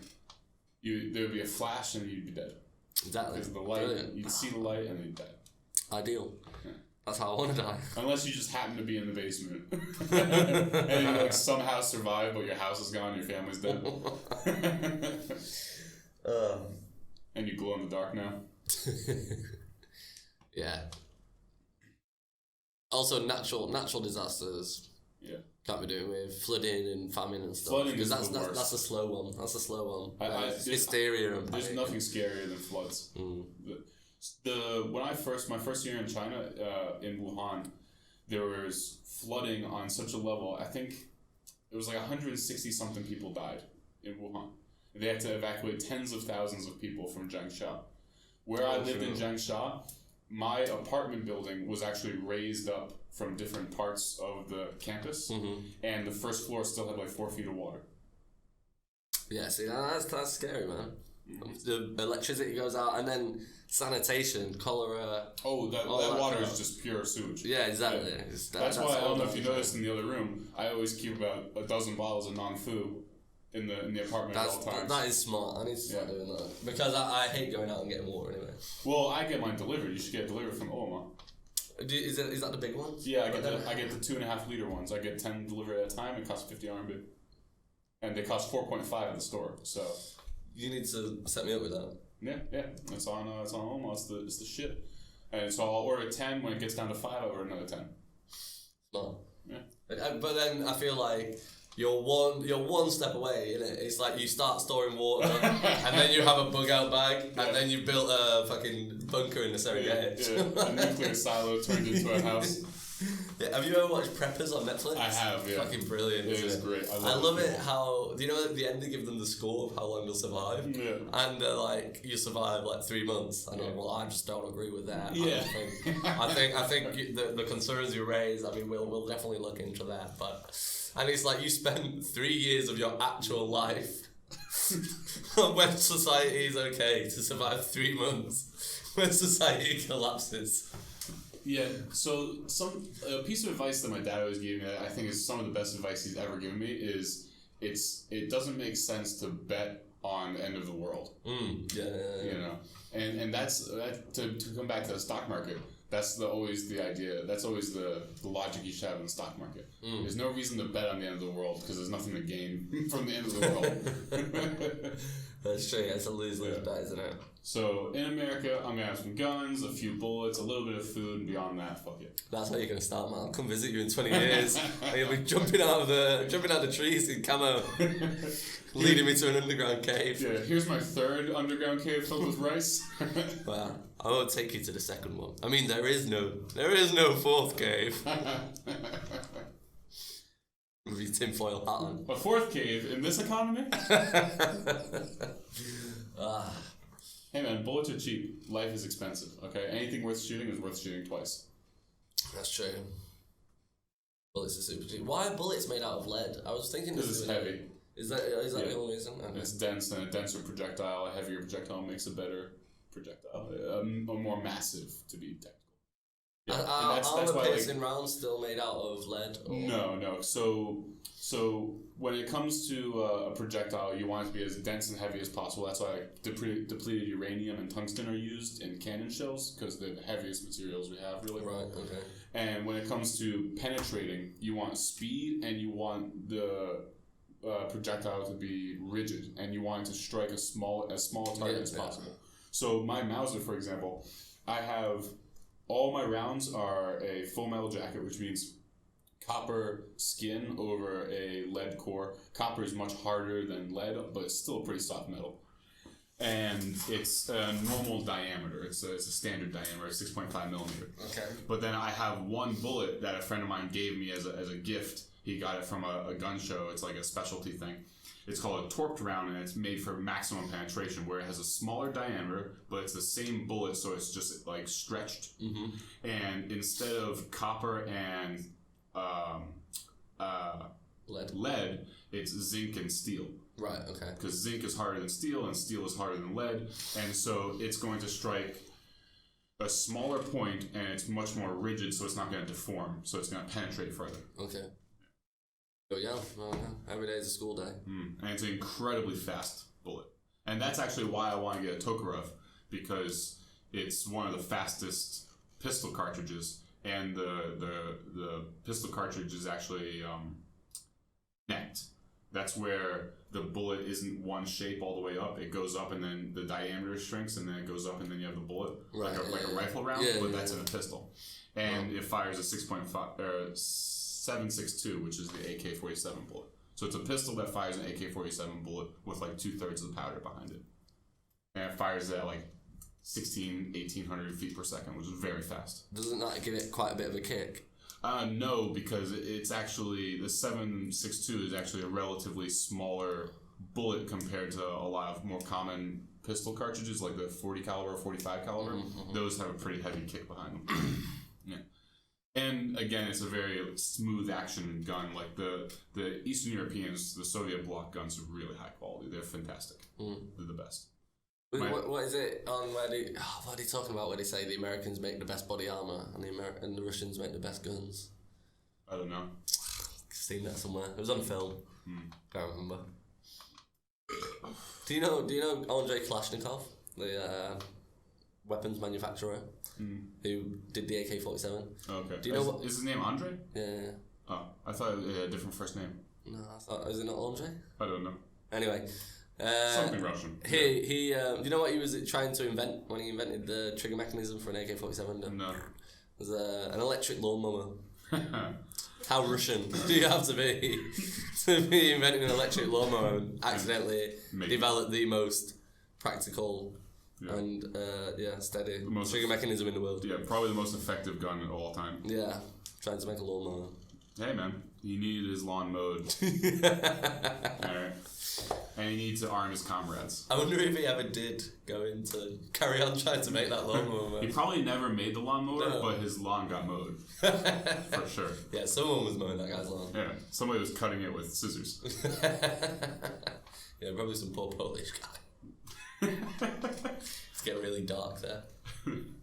Have you looked at teaching in other countries? Because I've looked at teaching in Poland or like Hungary. Those countries are supposed to be gorgeous and cheap. Cool. Poland. I've been to. So you got a bias. You're from England. You're from Europe. So I've been to so Hungary. When I say Hungary, Poland, you go. Urgh. No, Hungary is beautiful. Hungary is Poland. I don't understand the beauty. I've been to Krakow, which is actually beautiful to be fair, and I've been to Warsaw, which isn't. And I've been through the countryside, like because I went there on the train. I don't think the countryside in Poland's. Just be honest, you hate white people. I just hate white people. It's okay. I just hate white people. Yeah. Racist. I'm one of those people. There's got to be a word for people who are racist towards their own race. That has to be a word. Yeah. Oh no. Is that like inherited guilt maybe? Something like that? Maybe. Inherited self-loathing. I don't know. I don't hate white people anyway. White people are great. Much better than those. So why wouldn't you work in like Hungary? Hungary, I think it would be okay. I bet they got good skiing or snowboarding there. They do. They had the Winter Olympics. Have you ever skied? No, that was Austria. I skied like one time and was like, fine, I don't have time to learn how to ski. I can snowboard. I've snowboarded like 3 times. All of them were I was in middle school. Never skied before. The very first time I ever went snowboarding, I got knocked unconscious. Tried to do a backflip, went straight up into the air, and like didn't rotate, just came right down on my back. That was the first time you went trying to do a backflip. Very first time. I was like 10 years old. Oh, okay. Seemed like a good idea at the time. That's you live and you learn, I guess. Yeah. I've never tried a backflip. I've never tried it since. They put me off. Yeah. I just love being up in the mountains, man. I don't think there's anything better. Have you hit any trees yet? Not on a snowboard. On a sledge. On a sledge, I hit a tree. I thought you were going to be like, just walking down the street sometimes. Goddamn trees jump out of nowhere. I had a tree fall on me. No, I've not. I try to keep it not too savage, you know. Some people go crazy when they go skiing and snowboarding. And I don't understand people who can do it. Like, I understand why people do it without a helmet on, because it definitely feels better, but I just wouldn't go proper boarding. I wouldn't board without a helmet on. I don't understand the appeal of like the vertical slope. Yeah, no, me neither. My ideal, like if I could design an imaginary snowboarding experience, I want a very gradual incline that just goes forever. Yeah, and there's like a lot, maybe you can get like a lot of turns in and you can see lots of different shit. And like another guy snowboards up next to me and like mixes a drink and hangs it to me. Yeah. And I've got like a vaporizer as well. And, you know, maybe like the inside of my goggles, I got Netflix going or something. Yeah, right. And I'm just cruising down the mountain, super casual. And there's no one else, of course. There's no peasants. Exactly. No serfs to disrupt my experience. And I just cruise down the mountain for like 45 minutes. Yeah, that does sound amazing. Yeah. I'd like to do that. But every time I've gone, the whole 3 times I've gone, except for the first time, I can't remember, it seems like there's the bunny slope, which is just filled with assholes, and then everything else is like quintuple black diamond, where it's just one 87-degree slope, and then it's end. And just you're back at the bottom. Yeah, that's true. I don't understand the appeal. There's so many. It's so easy to get injured snowboarding as well. Yeah, you're falling. So you're easy. just falling. And because you're strapped to the board, it's like really easy. I know a guy who like dislocated his knee and tore his knee ligaments because I heard that his nose stuck in, and he the momentum went, but his like board wouldn't let him keep going. Oh shit! Because it like stuck into the snow, but obviously the speed he was traveling at, he needed some stopping distance, and there was none. His knee just went. I heard skiing was worse for your knees because they rotate it. Yeah, maybe. I mean, I guess in the long run, but I think instant impact injuries, because you're attached to your board, I think a one-off crash could do more damage to you on a snowboard. Okay. But obviously you go faster when you ski. So oh, why? I didn't know that. it's just faster. It's just a faster method of transport. I guess because there's less surface area that you're travelling on and the position that you're in. So what if they make really thin snowboards? Well, it'd be hard to get your feet on. There'd have to be at least the length of your feet, wouldn't it? Otherwise, your feet would stick over the edge and they'd cause the power to drag. Cause drag, yeah. Oh. Yeah, shit. Yeah, I just never saw the appeal of it. I like just sitting in the lodge drinking hot chocolate. Yeah, that's the best bit, honestly. Yeah, making a snowman. Drinking Baileys and hot chocolate. Yeah, exactly. And getting pissed. People who go skiing love to fucking drink, man. Yeah. I reckon if you owned a bar on the top of a mountain, you would make killer money. Well, it seems like it's one of the things that's like inseparably attached. Like how many people eat lobster, but they wouldn't if they didn't have butter to dip it in. I mean, I don't eat lobster. I'm allergic to shellfish, so I just observe people eating things like this, and it seems like a huge part of their experience is the butter. Like beer and darts. You know darts? Yeah. Yeah. Yeah. But you have to drink when you. That's never been a connection for me. Is that a big connection? You have to drink. You have to drink when you play darts. Oh, okay. So you have to drink when you play darts. Mm-hmm. Oh, okay. I actually played darts for the very first time in my life when I visited Shanghai last month. Are you drinking? I was already hammered when I got to the bar, and I won. Yeah. The guy in the bar that taught me how to play, I beat him. There you go. That's why it's such a great game. And the game went from educational to the guy seemed actually kind of disappointed, and he was insisting that we play again. and I was like, when I'm on top, I walk away. If I'm good at one thing, I can do that. Takes. And so I cruised. You but show me a good loser, and I'll show you a loser. That's what I'm going to teach my kids. But yeah, darts has no appeal to me. Just throwing. Nah, that's why you have to be drunk. Like, you drinking it shit. I don't understand. That's why you have to drink when you do it, because it's fucking boring. Pool as well. Yeah. Even ping pong. Do love a good game of ping pong. Yeah. I actually love ping pong. I really want to play a Chinese person out here because I'm actually really good, and I think they feel like they. But I want to play them because I feel like I do okay, but I feel like maybe they could. Like wipe the floor with me. I've lost. So my parents have a ping pong table in their basement. I grew up with a ping pong table, and it's not a real ping pong table. It's like the size of this table. It's like like a quarter of a ping pong table size. Yeah. And I've never won a game of ping pong on a real table. Yeah. But if we play on a tiny table, I feel like I can smash anybody. Yeah, definitely, 100%. Wow. It's good. I know where the edges of the table are. Exactly, which is a big part of it. Yeah. I get real good at just like skimming the net. They're the worst shots. No one likes those shots. Yeah, so filthy. I know. I prefer video games anyway. Yeah, I know. It's more my speed. I feel like people, have a lot of criticism for like YouTubers and gamers, and you get adults who'll say to the kids like, I don't understand how you can just sit there and watch people play video games. When they'll go and spend £600 a year on a season ticket to go and watch people play football. I don't so do you follow any sports? I don't. I am actually a football fan, and I do like watching football. But then I would never. You mean soccer? Yeah, sorry. I would never disrespect someone if they wanted to just watch video games. It's a legitimate form of entertainment, and therefore it's a legitimate career. Yeah, that's me. Yeah. Also, I forgot what I was going to say. We're talking about video games. Yeah. That helps. I wanted to ask you a question about football. Did someone win something recently? Yeah. It wasn't Liverpool. No, it wasn't Liverpool. But they got really far though, right? They did really well. They lost out. So I'm actually a City fan. I'm a Manchester City fan who won the league. And Liverpool have never won the Premier League. They've won the top division, but recently, about 20 9 years ago. They reshuffled it and made it the Premier League. Liverpool have never won it. City won it last season. How many teams are there? Is that a big deal? Is there only 4 teams and they've never won it, or is it? Like no, there's 20 teams per year. 3 go up and 3 go down every year, and another 3 replace them. And only 6 teams have ever won the Premiership. Okay.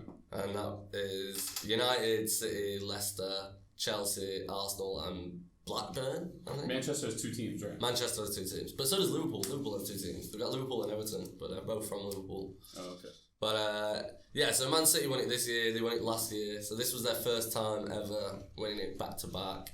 And they got 98 points. And Liverpool got 97. Wow. And it's the highest points total for any team that hasn't won the league by about 15 points. Wow. Yeah. So you can only get 116 points maximum in a season. If you win every single game, you get. So why didn't they win? Because City got 98. But I don't understand how you get the points. I mean, I guess. Oh right, okay. So obviously there's 20 teams, so you play 38 games in a season because you play every team twice. Okay. And you get 3 points for a win, and you get 1 point for a draw, and if you lose, you don't get any points. And Liverpool only lost 1 game all season. So they only dropped points in 1 game, and that was against City. City beat them 2-1. And City lost 4 games this season. But I think Liverpool drew like 7 and City only drew like 2. So they ended up beating them by 1 point on the last day of the season. Shit. And Liverpool fans were devastated. Yeah, my family was all rooting for Liverpool. And City have won every single domestic trophy available this year. Wow. So there's 4 domestic trophies you can win, which is the Community Shield, the FA Cup, the League Cup, and the Premier League. So this was like their year, just like their golden year. Yeah, the only issue was this was supposed to be a year we won the Champions League, and we got knocked out by Tottenham. So you play the Champions League over 2 legs, and the first leg we lost 1-0 at Tottenham's ground, and the second leg we won 3-2. But if you end up drawing overall, then whoever scores the most goals away from home goes through, which was Tottenham. And so we beat them 3 times this season, but we lost in the 1 game that really mattered to us, which was kind of annoying, but hey, that's football. Why are there so many draws? And why do people enjoy watching the game? Because I'll start with the first question. Okay. There's so many draws because you can watch a game that ends in a draw and it can still be a good game because it's about chances created. Okay. If you watch a game that ends 3-3, that means there's been 6 goals. It's still a good game. It's been like end to end. It's been exciting. You can technically watch a 0-0 game and it'll still be exciting. Okay. It's unlikely, but it can happen. Whereas if you're playing American football and you watch a game that finishes like 40-0, that's not been a good game, has it? Well, that's one of the things I hate about basketball when the score is like 127 to 126. Yeah. It's like, well, the game didn't matter until the last 5 seconds, though. Yeah. That's true. All right. But the reason people are so into it is it's exciting to win because it's a very emotional game. It's very fast paced. Is it still emotional though if you're not invested in those teams? So if you're not invested in the teams, then you'd be watching it purely from a skill standpoint. And how much skill is there with all the diving? There are some people, not myself, with all the drama. There are some people who would argue that diving is simply a part of the game and that is a skill. If you can dive well, I decided that I don't agree with that, but there are people who believe that. And then you're watching, especially if you're watching the Premier League. You're talking about professional athletes who are in the top 0.0001% of their profession playing on a field. And diving. Some of them dive, some of them dive. So it's not as bad in England. I got 2 more questions. So, is there any way that the price that the teams pay for these players is justifiable? And is there any way you can even quantify what their value is? Or do these teams just have an infinite amount of money and they're willing to just give any amount of money to some player, even if there's no proof that they're even good? Considering it's the most popular sport in the world, there's an infinite roster of people who want to be on these teams. And without a doubt, there are better people who can be on these teams who just haven't been discovered yet. Or there's, I would say probably without a doubt, there's people who have been discovered who just haven't been given offers, maybe. It's unlikely. The best teams in the world, the best players are the ones who get paid the most. The scouting network, because it's such a global sport. I guess that's what I'm asking. Is that really true? That the best players get paid? The best players are getting most of the best players are getting paid the top wages. There are some players who are past it, who are like the English and Spanish and South American players that play in China are playing for the money. Like, how does a player miss a free kick, which literally missed the goal entirely when they're getting paid like 100 zillion gajillion pounds? No one can answer that question except someone who's in that situation. I guess it's not an exact science, it's different every time, but of course. The argument is for penalties is like you're kicking a ball from 12 yards away, you should at minimum hit the target every single time, without a doubt. I mean, I reckon. Or what about just connecting a pass? Or what about just hustling in general? The thing is, as a complete outsider watching football, one of the things that I rarely actually pay attention to the ball. I'm looking at all the guys on the peripheral, and I'm just thinking about how much that asshole's getting paid to walk. And then 9 times out of 10, there's a pass that doesn't go to anybody, but it would have if that asshole was running. He would have been there if he had been running for the last 6 seconds, but he's walking, and so there's nobody there when the ball goes there. So one thing you don't see on TV, especially on TV, is, and even if you're watching it live but not playing, is how fast the game is. It's so unbelievably quick, because a football pitch is 110 yards. So the distance they're covering, it can go bypassing from one end of the pitch to the other in like 5 seconds. Yes. Over 110 yards. Very it's an extremely quick game. You don't realise how fast players get closed down unless you're actually playing. Or if you're watching the game. When you watch it on TV, it looks a lot slower because of the way the cameras move and all of this stuff.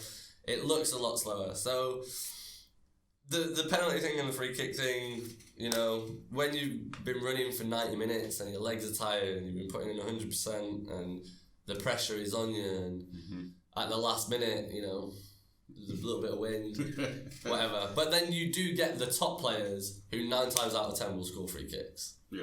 9.5 times out of 10 will score penalties. Or they'll be there when the ball is in the opening. And they're the players that are like on the top money. The top teams playing the top money have the top players. So why is it that bad players don't just immediately get sacked? Do they have like airtight contracts? Like, shouldn't the contracts be completely open-ended where they're like, okay, we're going to give you £60 million because we believe that you're going to score 10 goals this season. And at the end of the season, they've scored 0, and they're like, okay, you're fired and you're going to give us the money back. So some teams, lower league teams, do that. But if you're like Manchester United, okay, and you want to buy a player, then you have to compete with Barcelona, Bayern Munich, Real Madrid. The Italian teams are still kind of about there. Juventus, AC Milan, Paris Saint-Germain, and then that's not even the teams you're competing against in your own league to get the best player, which you've got like Liverpool, City, Arsenal, Chelsea. They're all going to want that same player.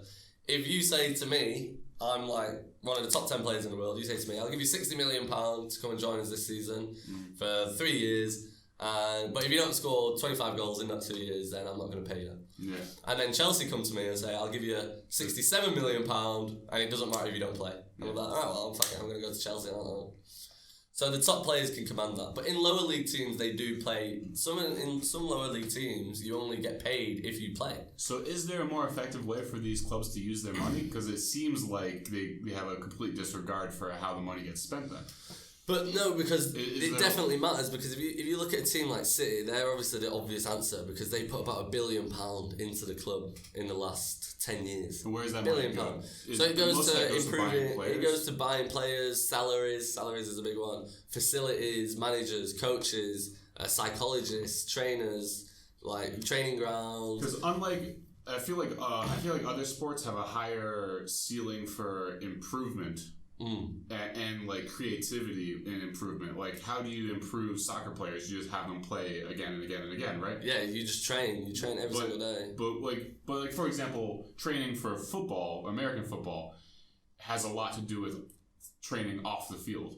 Yeah, so does football. But in what way?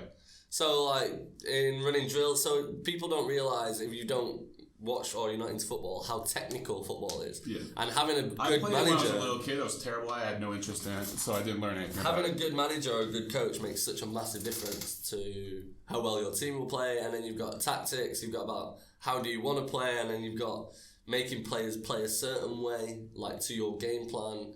Because every time you play a team, you're going to need a different game plan, because every team has different players and different ways of playing, and also actually in football the diameters of the pitch change, because it's like your length has to be between 90 and 110 yards, and your width has to be like 70 to something else. That seems like a big gradient. Yeah, it is. So City have the biggest team in the Premier League. It's got the biggest diameters, because what they like to do is they like to pass the ball around a lot and control possession and get teams to come to them. And then after 80 minutes of doing that, the other team's absolutely fucking knackered and can't cover the ground.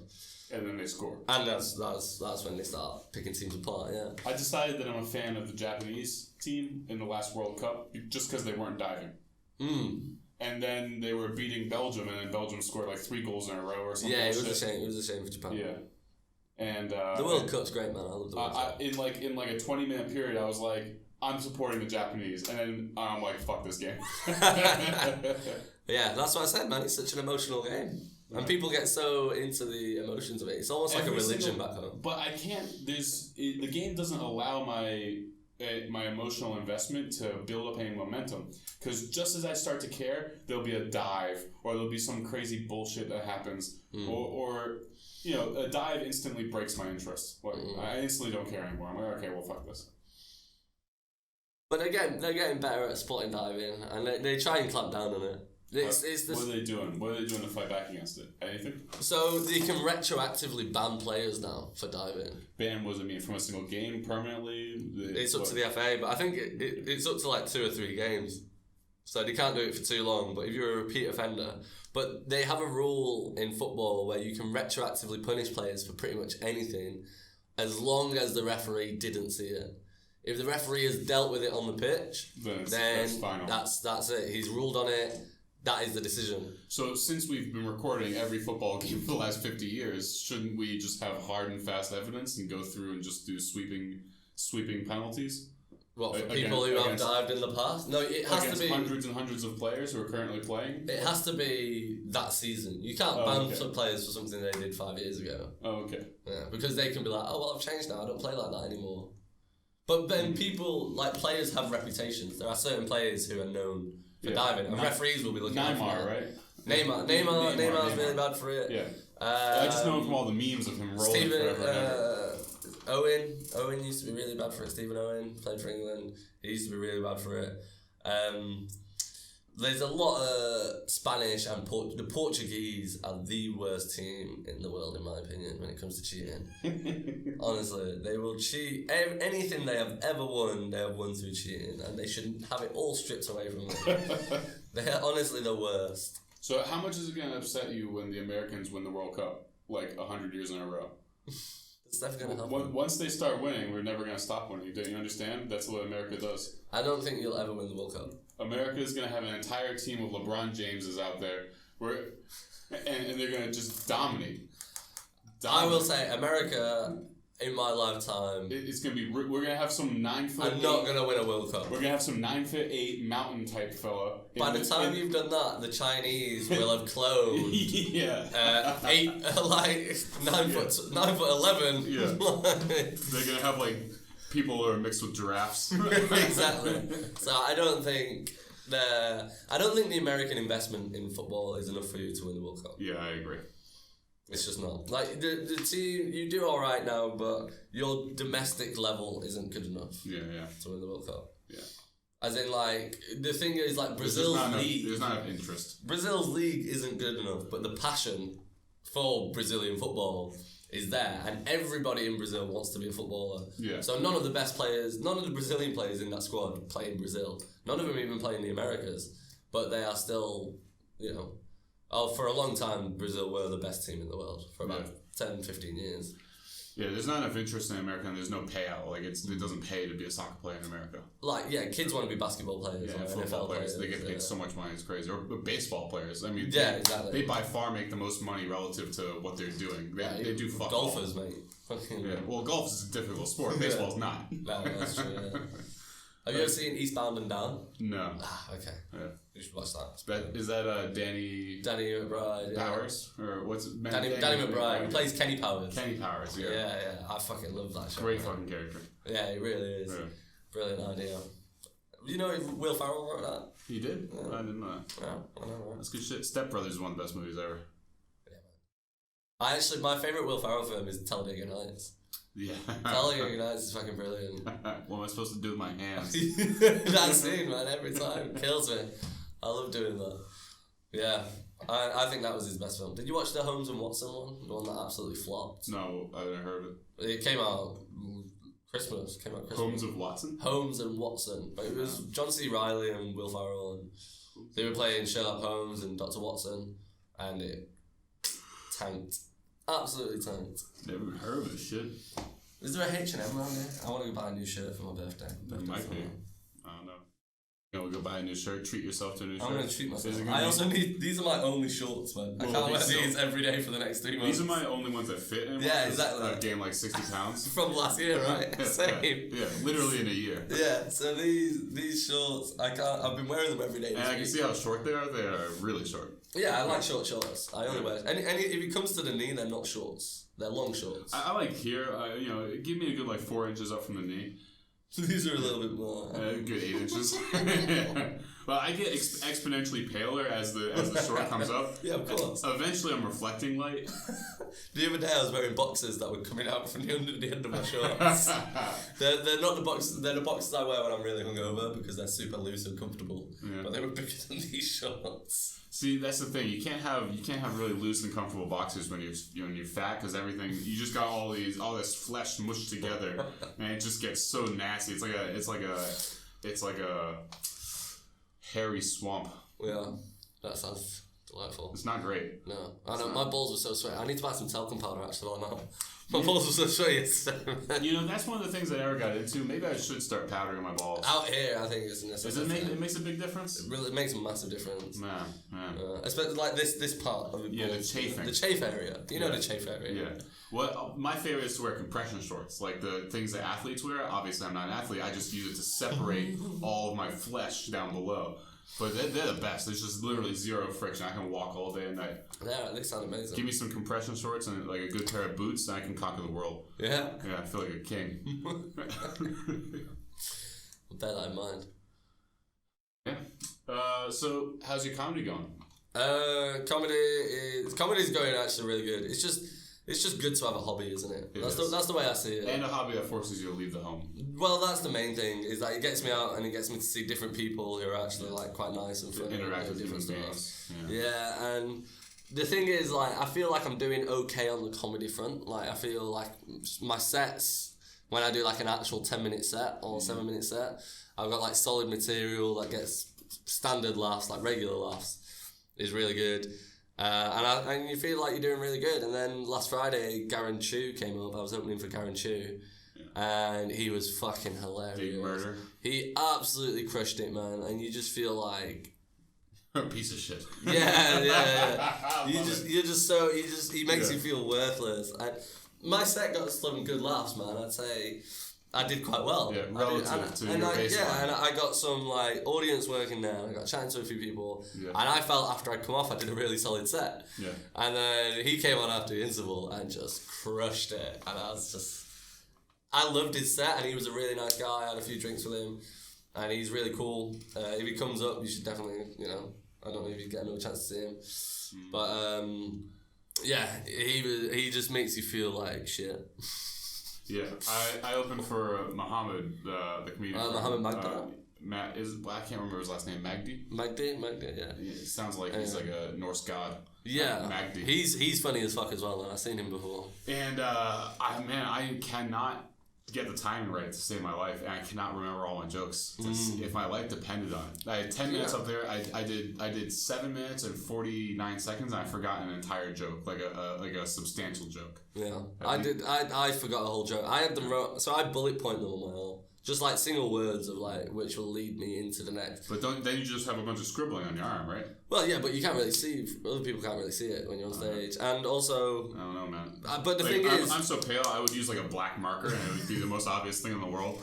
I don't really check it. I just have it there because there's nothing worse than drawing a complete blank. Yeah. You need something just in case. You know, I had a weird dream a little while ago. I had a dream that I got on stage, and I couldn't remember my jokes, so I did crowd work, and I bombed ruthlessly.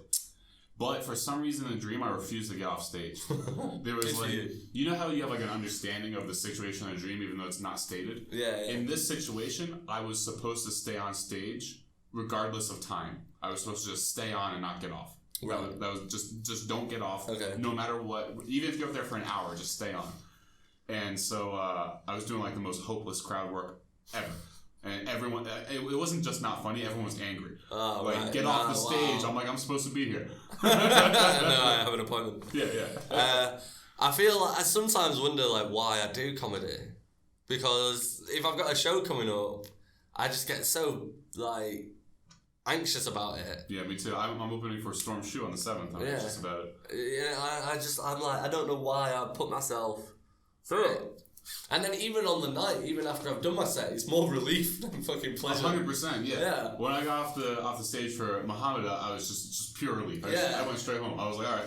No, I stay out. I try to stay out. I had an appointment later on that night. I had to roll. But it's more, rather than like, oh my god, that was epic, it's more like... Yeah, I've never I got on stage and thought that was epic. When I went home, I did a set at Frog and Bucket, which is like, it's like a really famous comedy club in the UK. It's probably one of the most famous ones in the UK. The Frogs Up, Frogs Down thing, right? Yeah.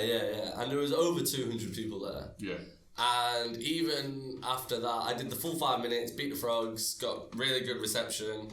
Like, not just like last, but you know, when people give like a little like, hey, and like, they jack you off afterwards. And then even after that, I didn't feel like, oh my god, that was amazing. It wasn't like when I go snowboarding or mountain biking, I'm like, oh man, I feel so fucking pumped. Or snort coke. I just it's not never like the same response. No, it was more just like, oh fuck, that's over. Yeah. I'm like, why do I do this? Like, what's the point, man? I don't understand what's going on. I wonder how many other comics like.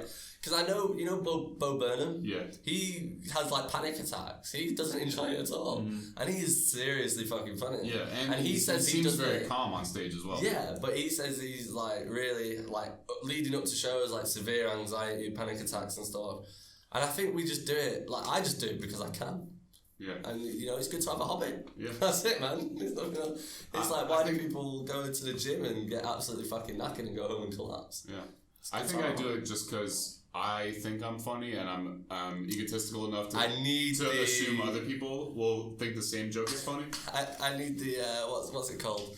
The like response. I need the affirmation that I'm funny. It was always something that I'd wanted to try because it was always something I think like I could do that. I have a lot of premises that I think I'm certain are funny because I can't stop laughing at them. But maybe I don't have the ability with the English language to make other people understand the situation. Right, yeah. The one that I've told a couple times now and no one's ever laughed is that I get ultra paranoid, and one of the most common expressions of paranoia is I think my front door is open. And so literally every single day when I leave my apartment, when I left my apartment to meet you outside, I was absolutely sure I left my door open. Just because my memory is terrible. And so like I'll be like shuffling to the bathroom in the middle of the night, and out the corner of my eye, the front door is wide open.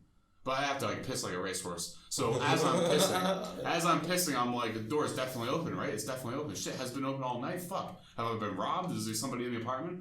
And then like I sneak to the front door because I think someone's in the apartment and it's closed. I used to go to uni with this girl, and she had it really bad, but with her hair straighteners. She was always terrified she'd left her hair straighteners on. So she used to take a picture on her phone every time before she went out, every time she used them. Maybe you just do that, man. Yeah, maybe that's the plan. Like therapy, right?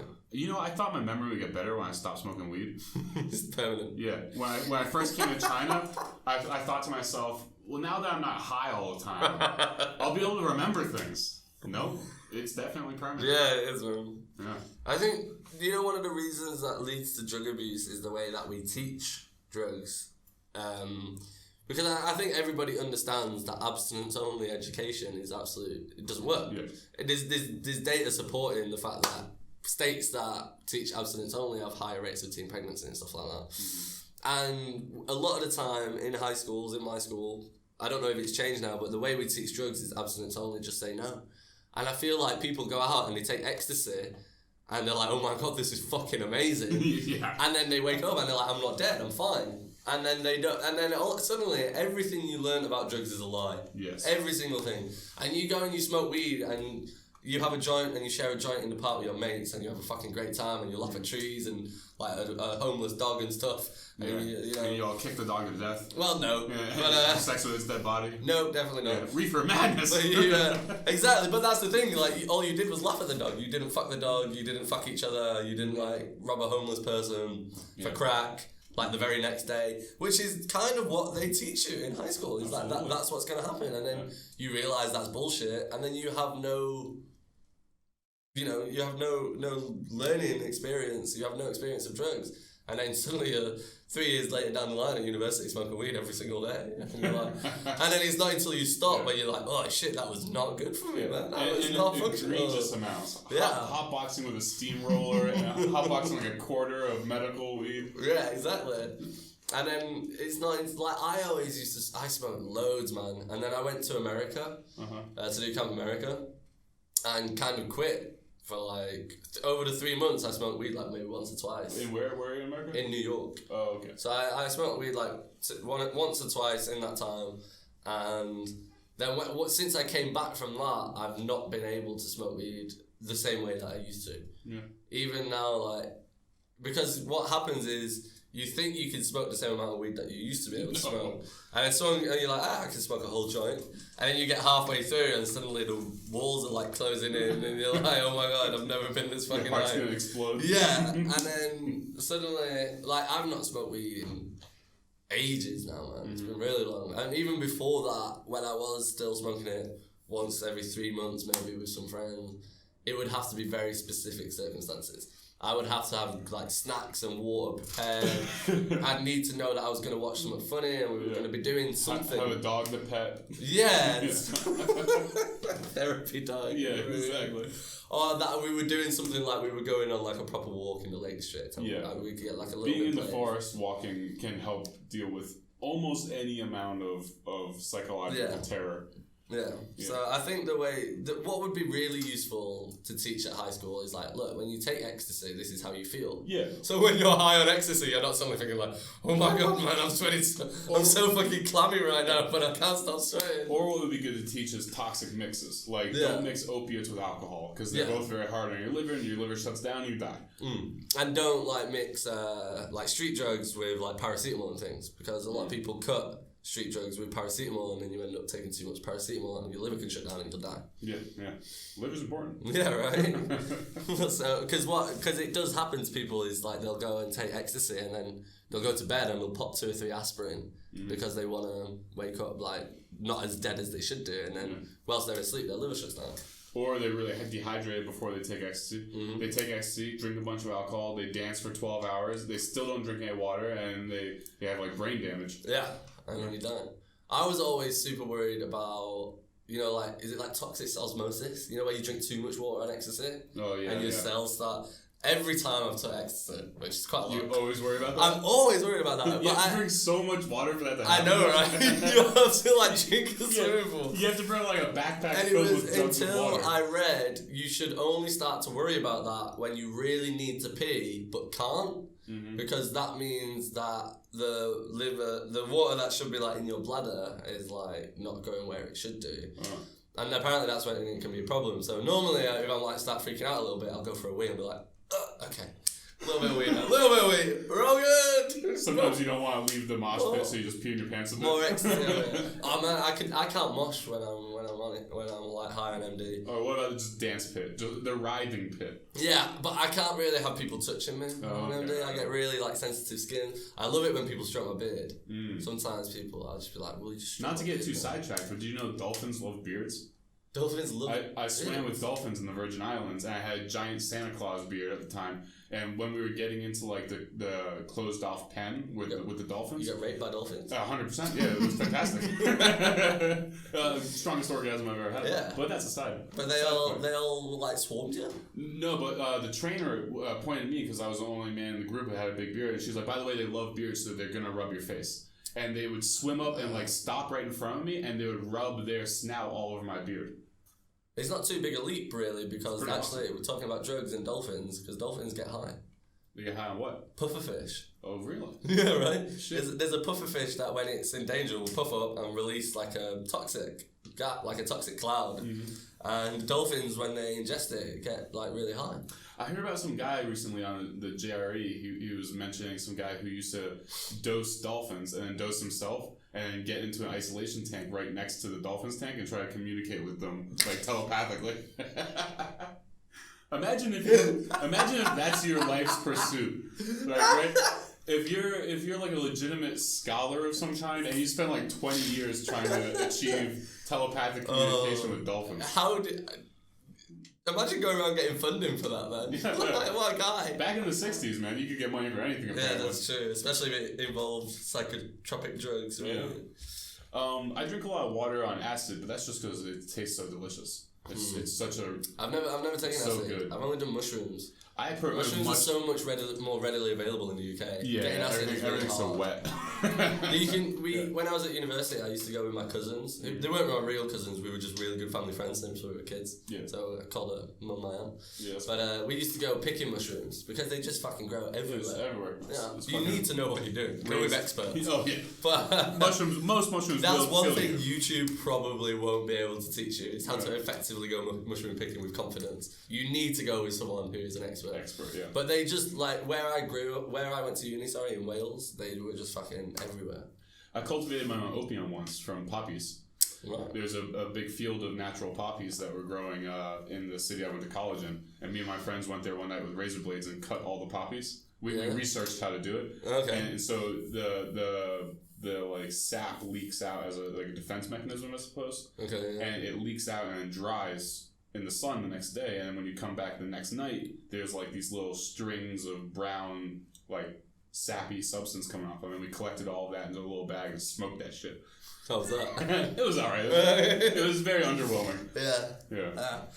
I think growing mushrooms is supposed to be like super easy as well. Like magic mushrooms, super easy to grow, and they're ridiculously difficult to test for in drugs tests. Really? You have to be like most. 90% of drugs tests that police authorities will do on you aren't able to test for acid and mushrooms. You have to do a really, really expensive and specific lab test. It's really obvious the person's tripping. It's super obvious. It's just really hard to prove. Exactly right. Yeah, exactly. If they're climbing a tree naked, they might be on something. Dude, I much prefer acid to mushrooms. I think it's so much friendlier of an experience. I feel like mushrooms feels abrasive to my brain. I've never done them and would have described it as abrasive. I would describe it as abrasive metaphysically. Right. There's something that's I would describe acid as like smooth and buttery. And it's like a gradual experience, and it's long and drawn out, and the highs are much higher, and the deepness is much deeper, and it's like. Yeah. Well, it's just synthesized mushrooms, isn't it? It's basically the same drug. No, it's a completely different chemical. Is it? No, it's not. Yeah, it is. Are you sure? 99%, yeah. Ooh, well, 1% sure it's not. Yeah, they're completely different chemicals.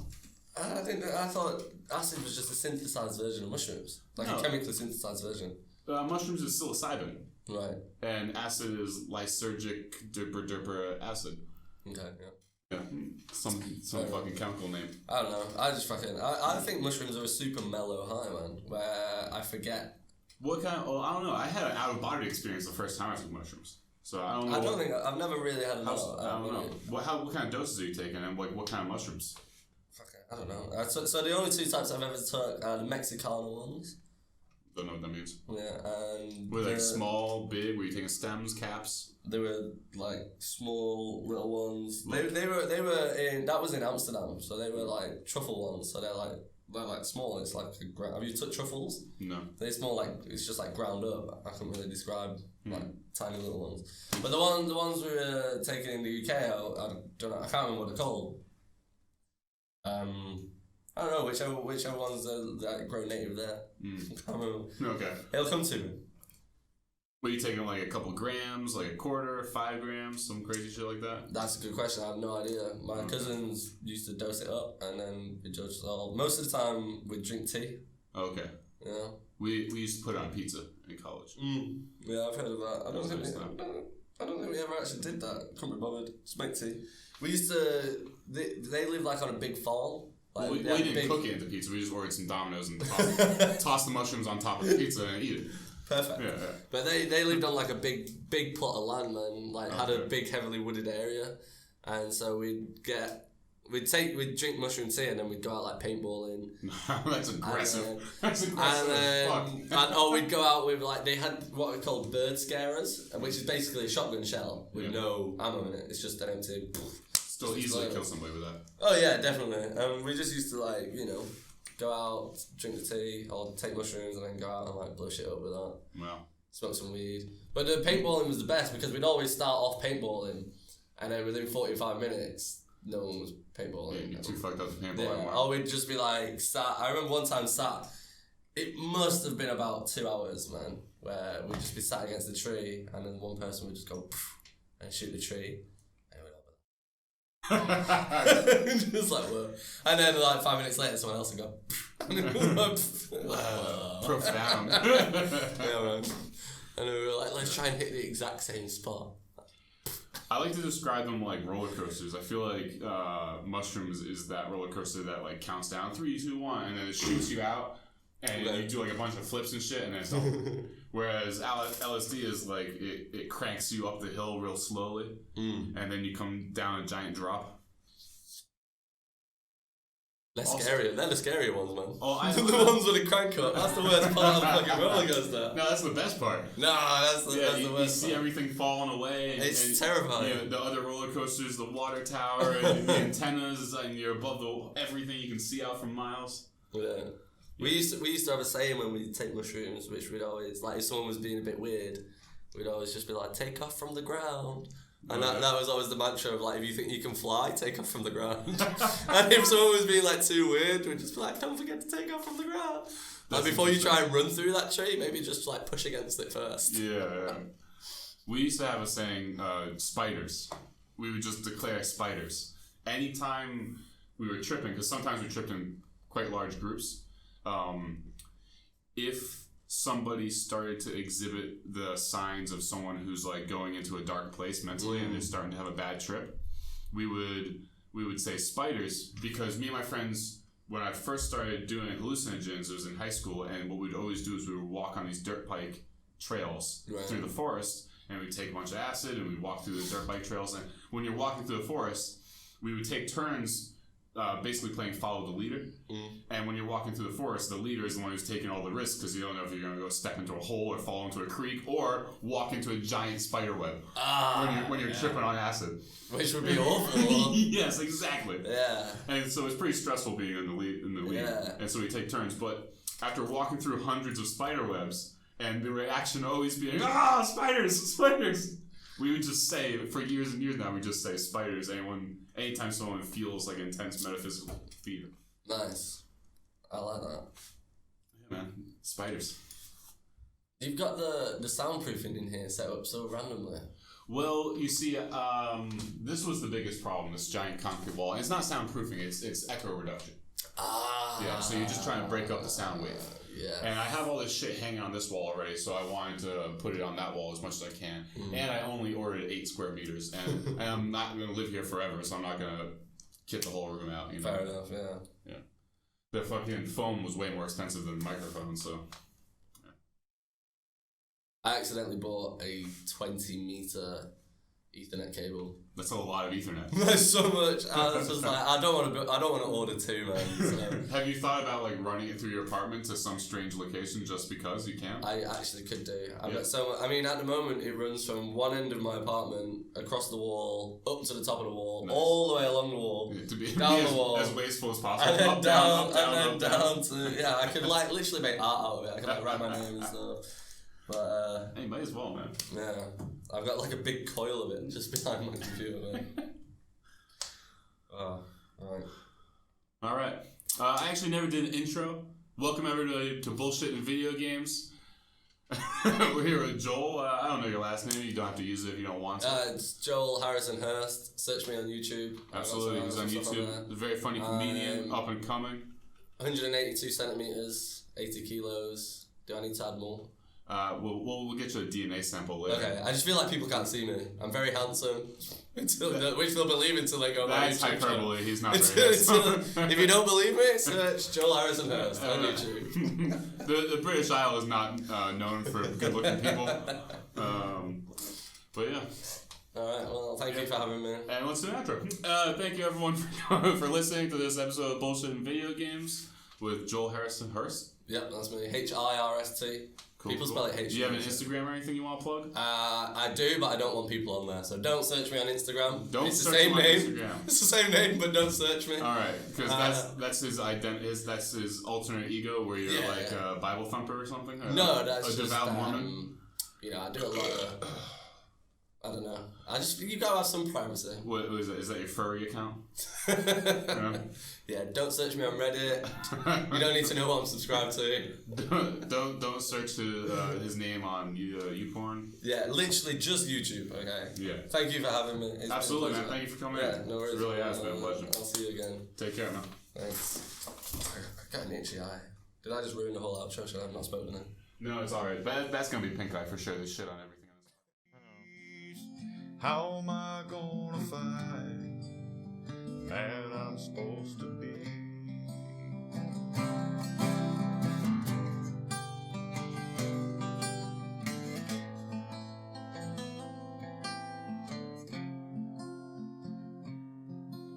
The man I am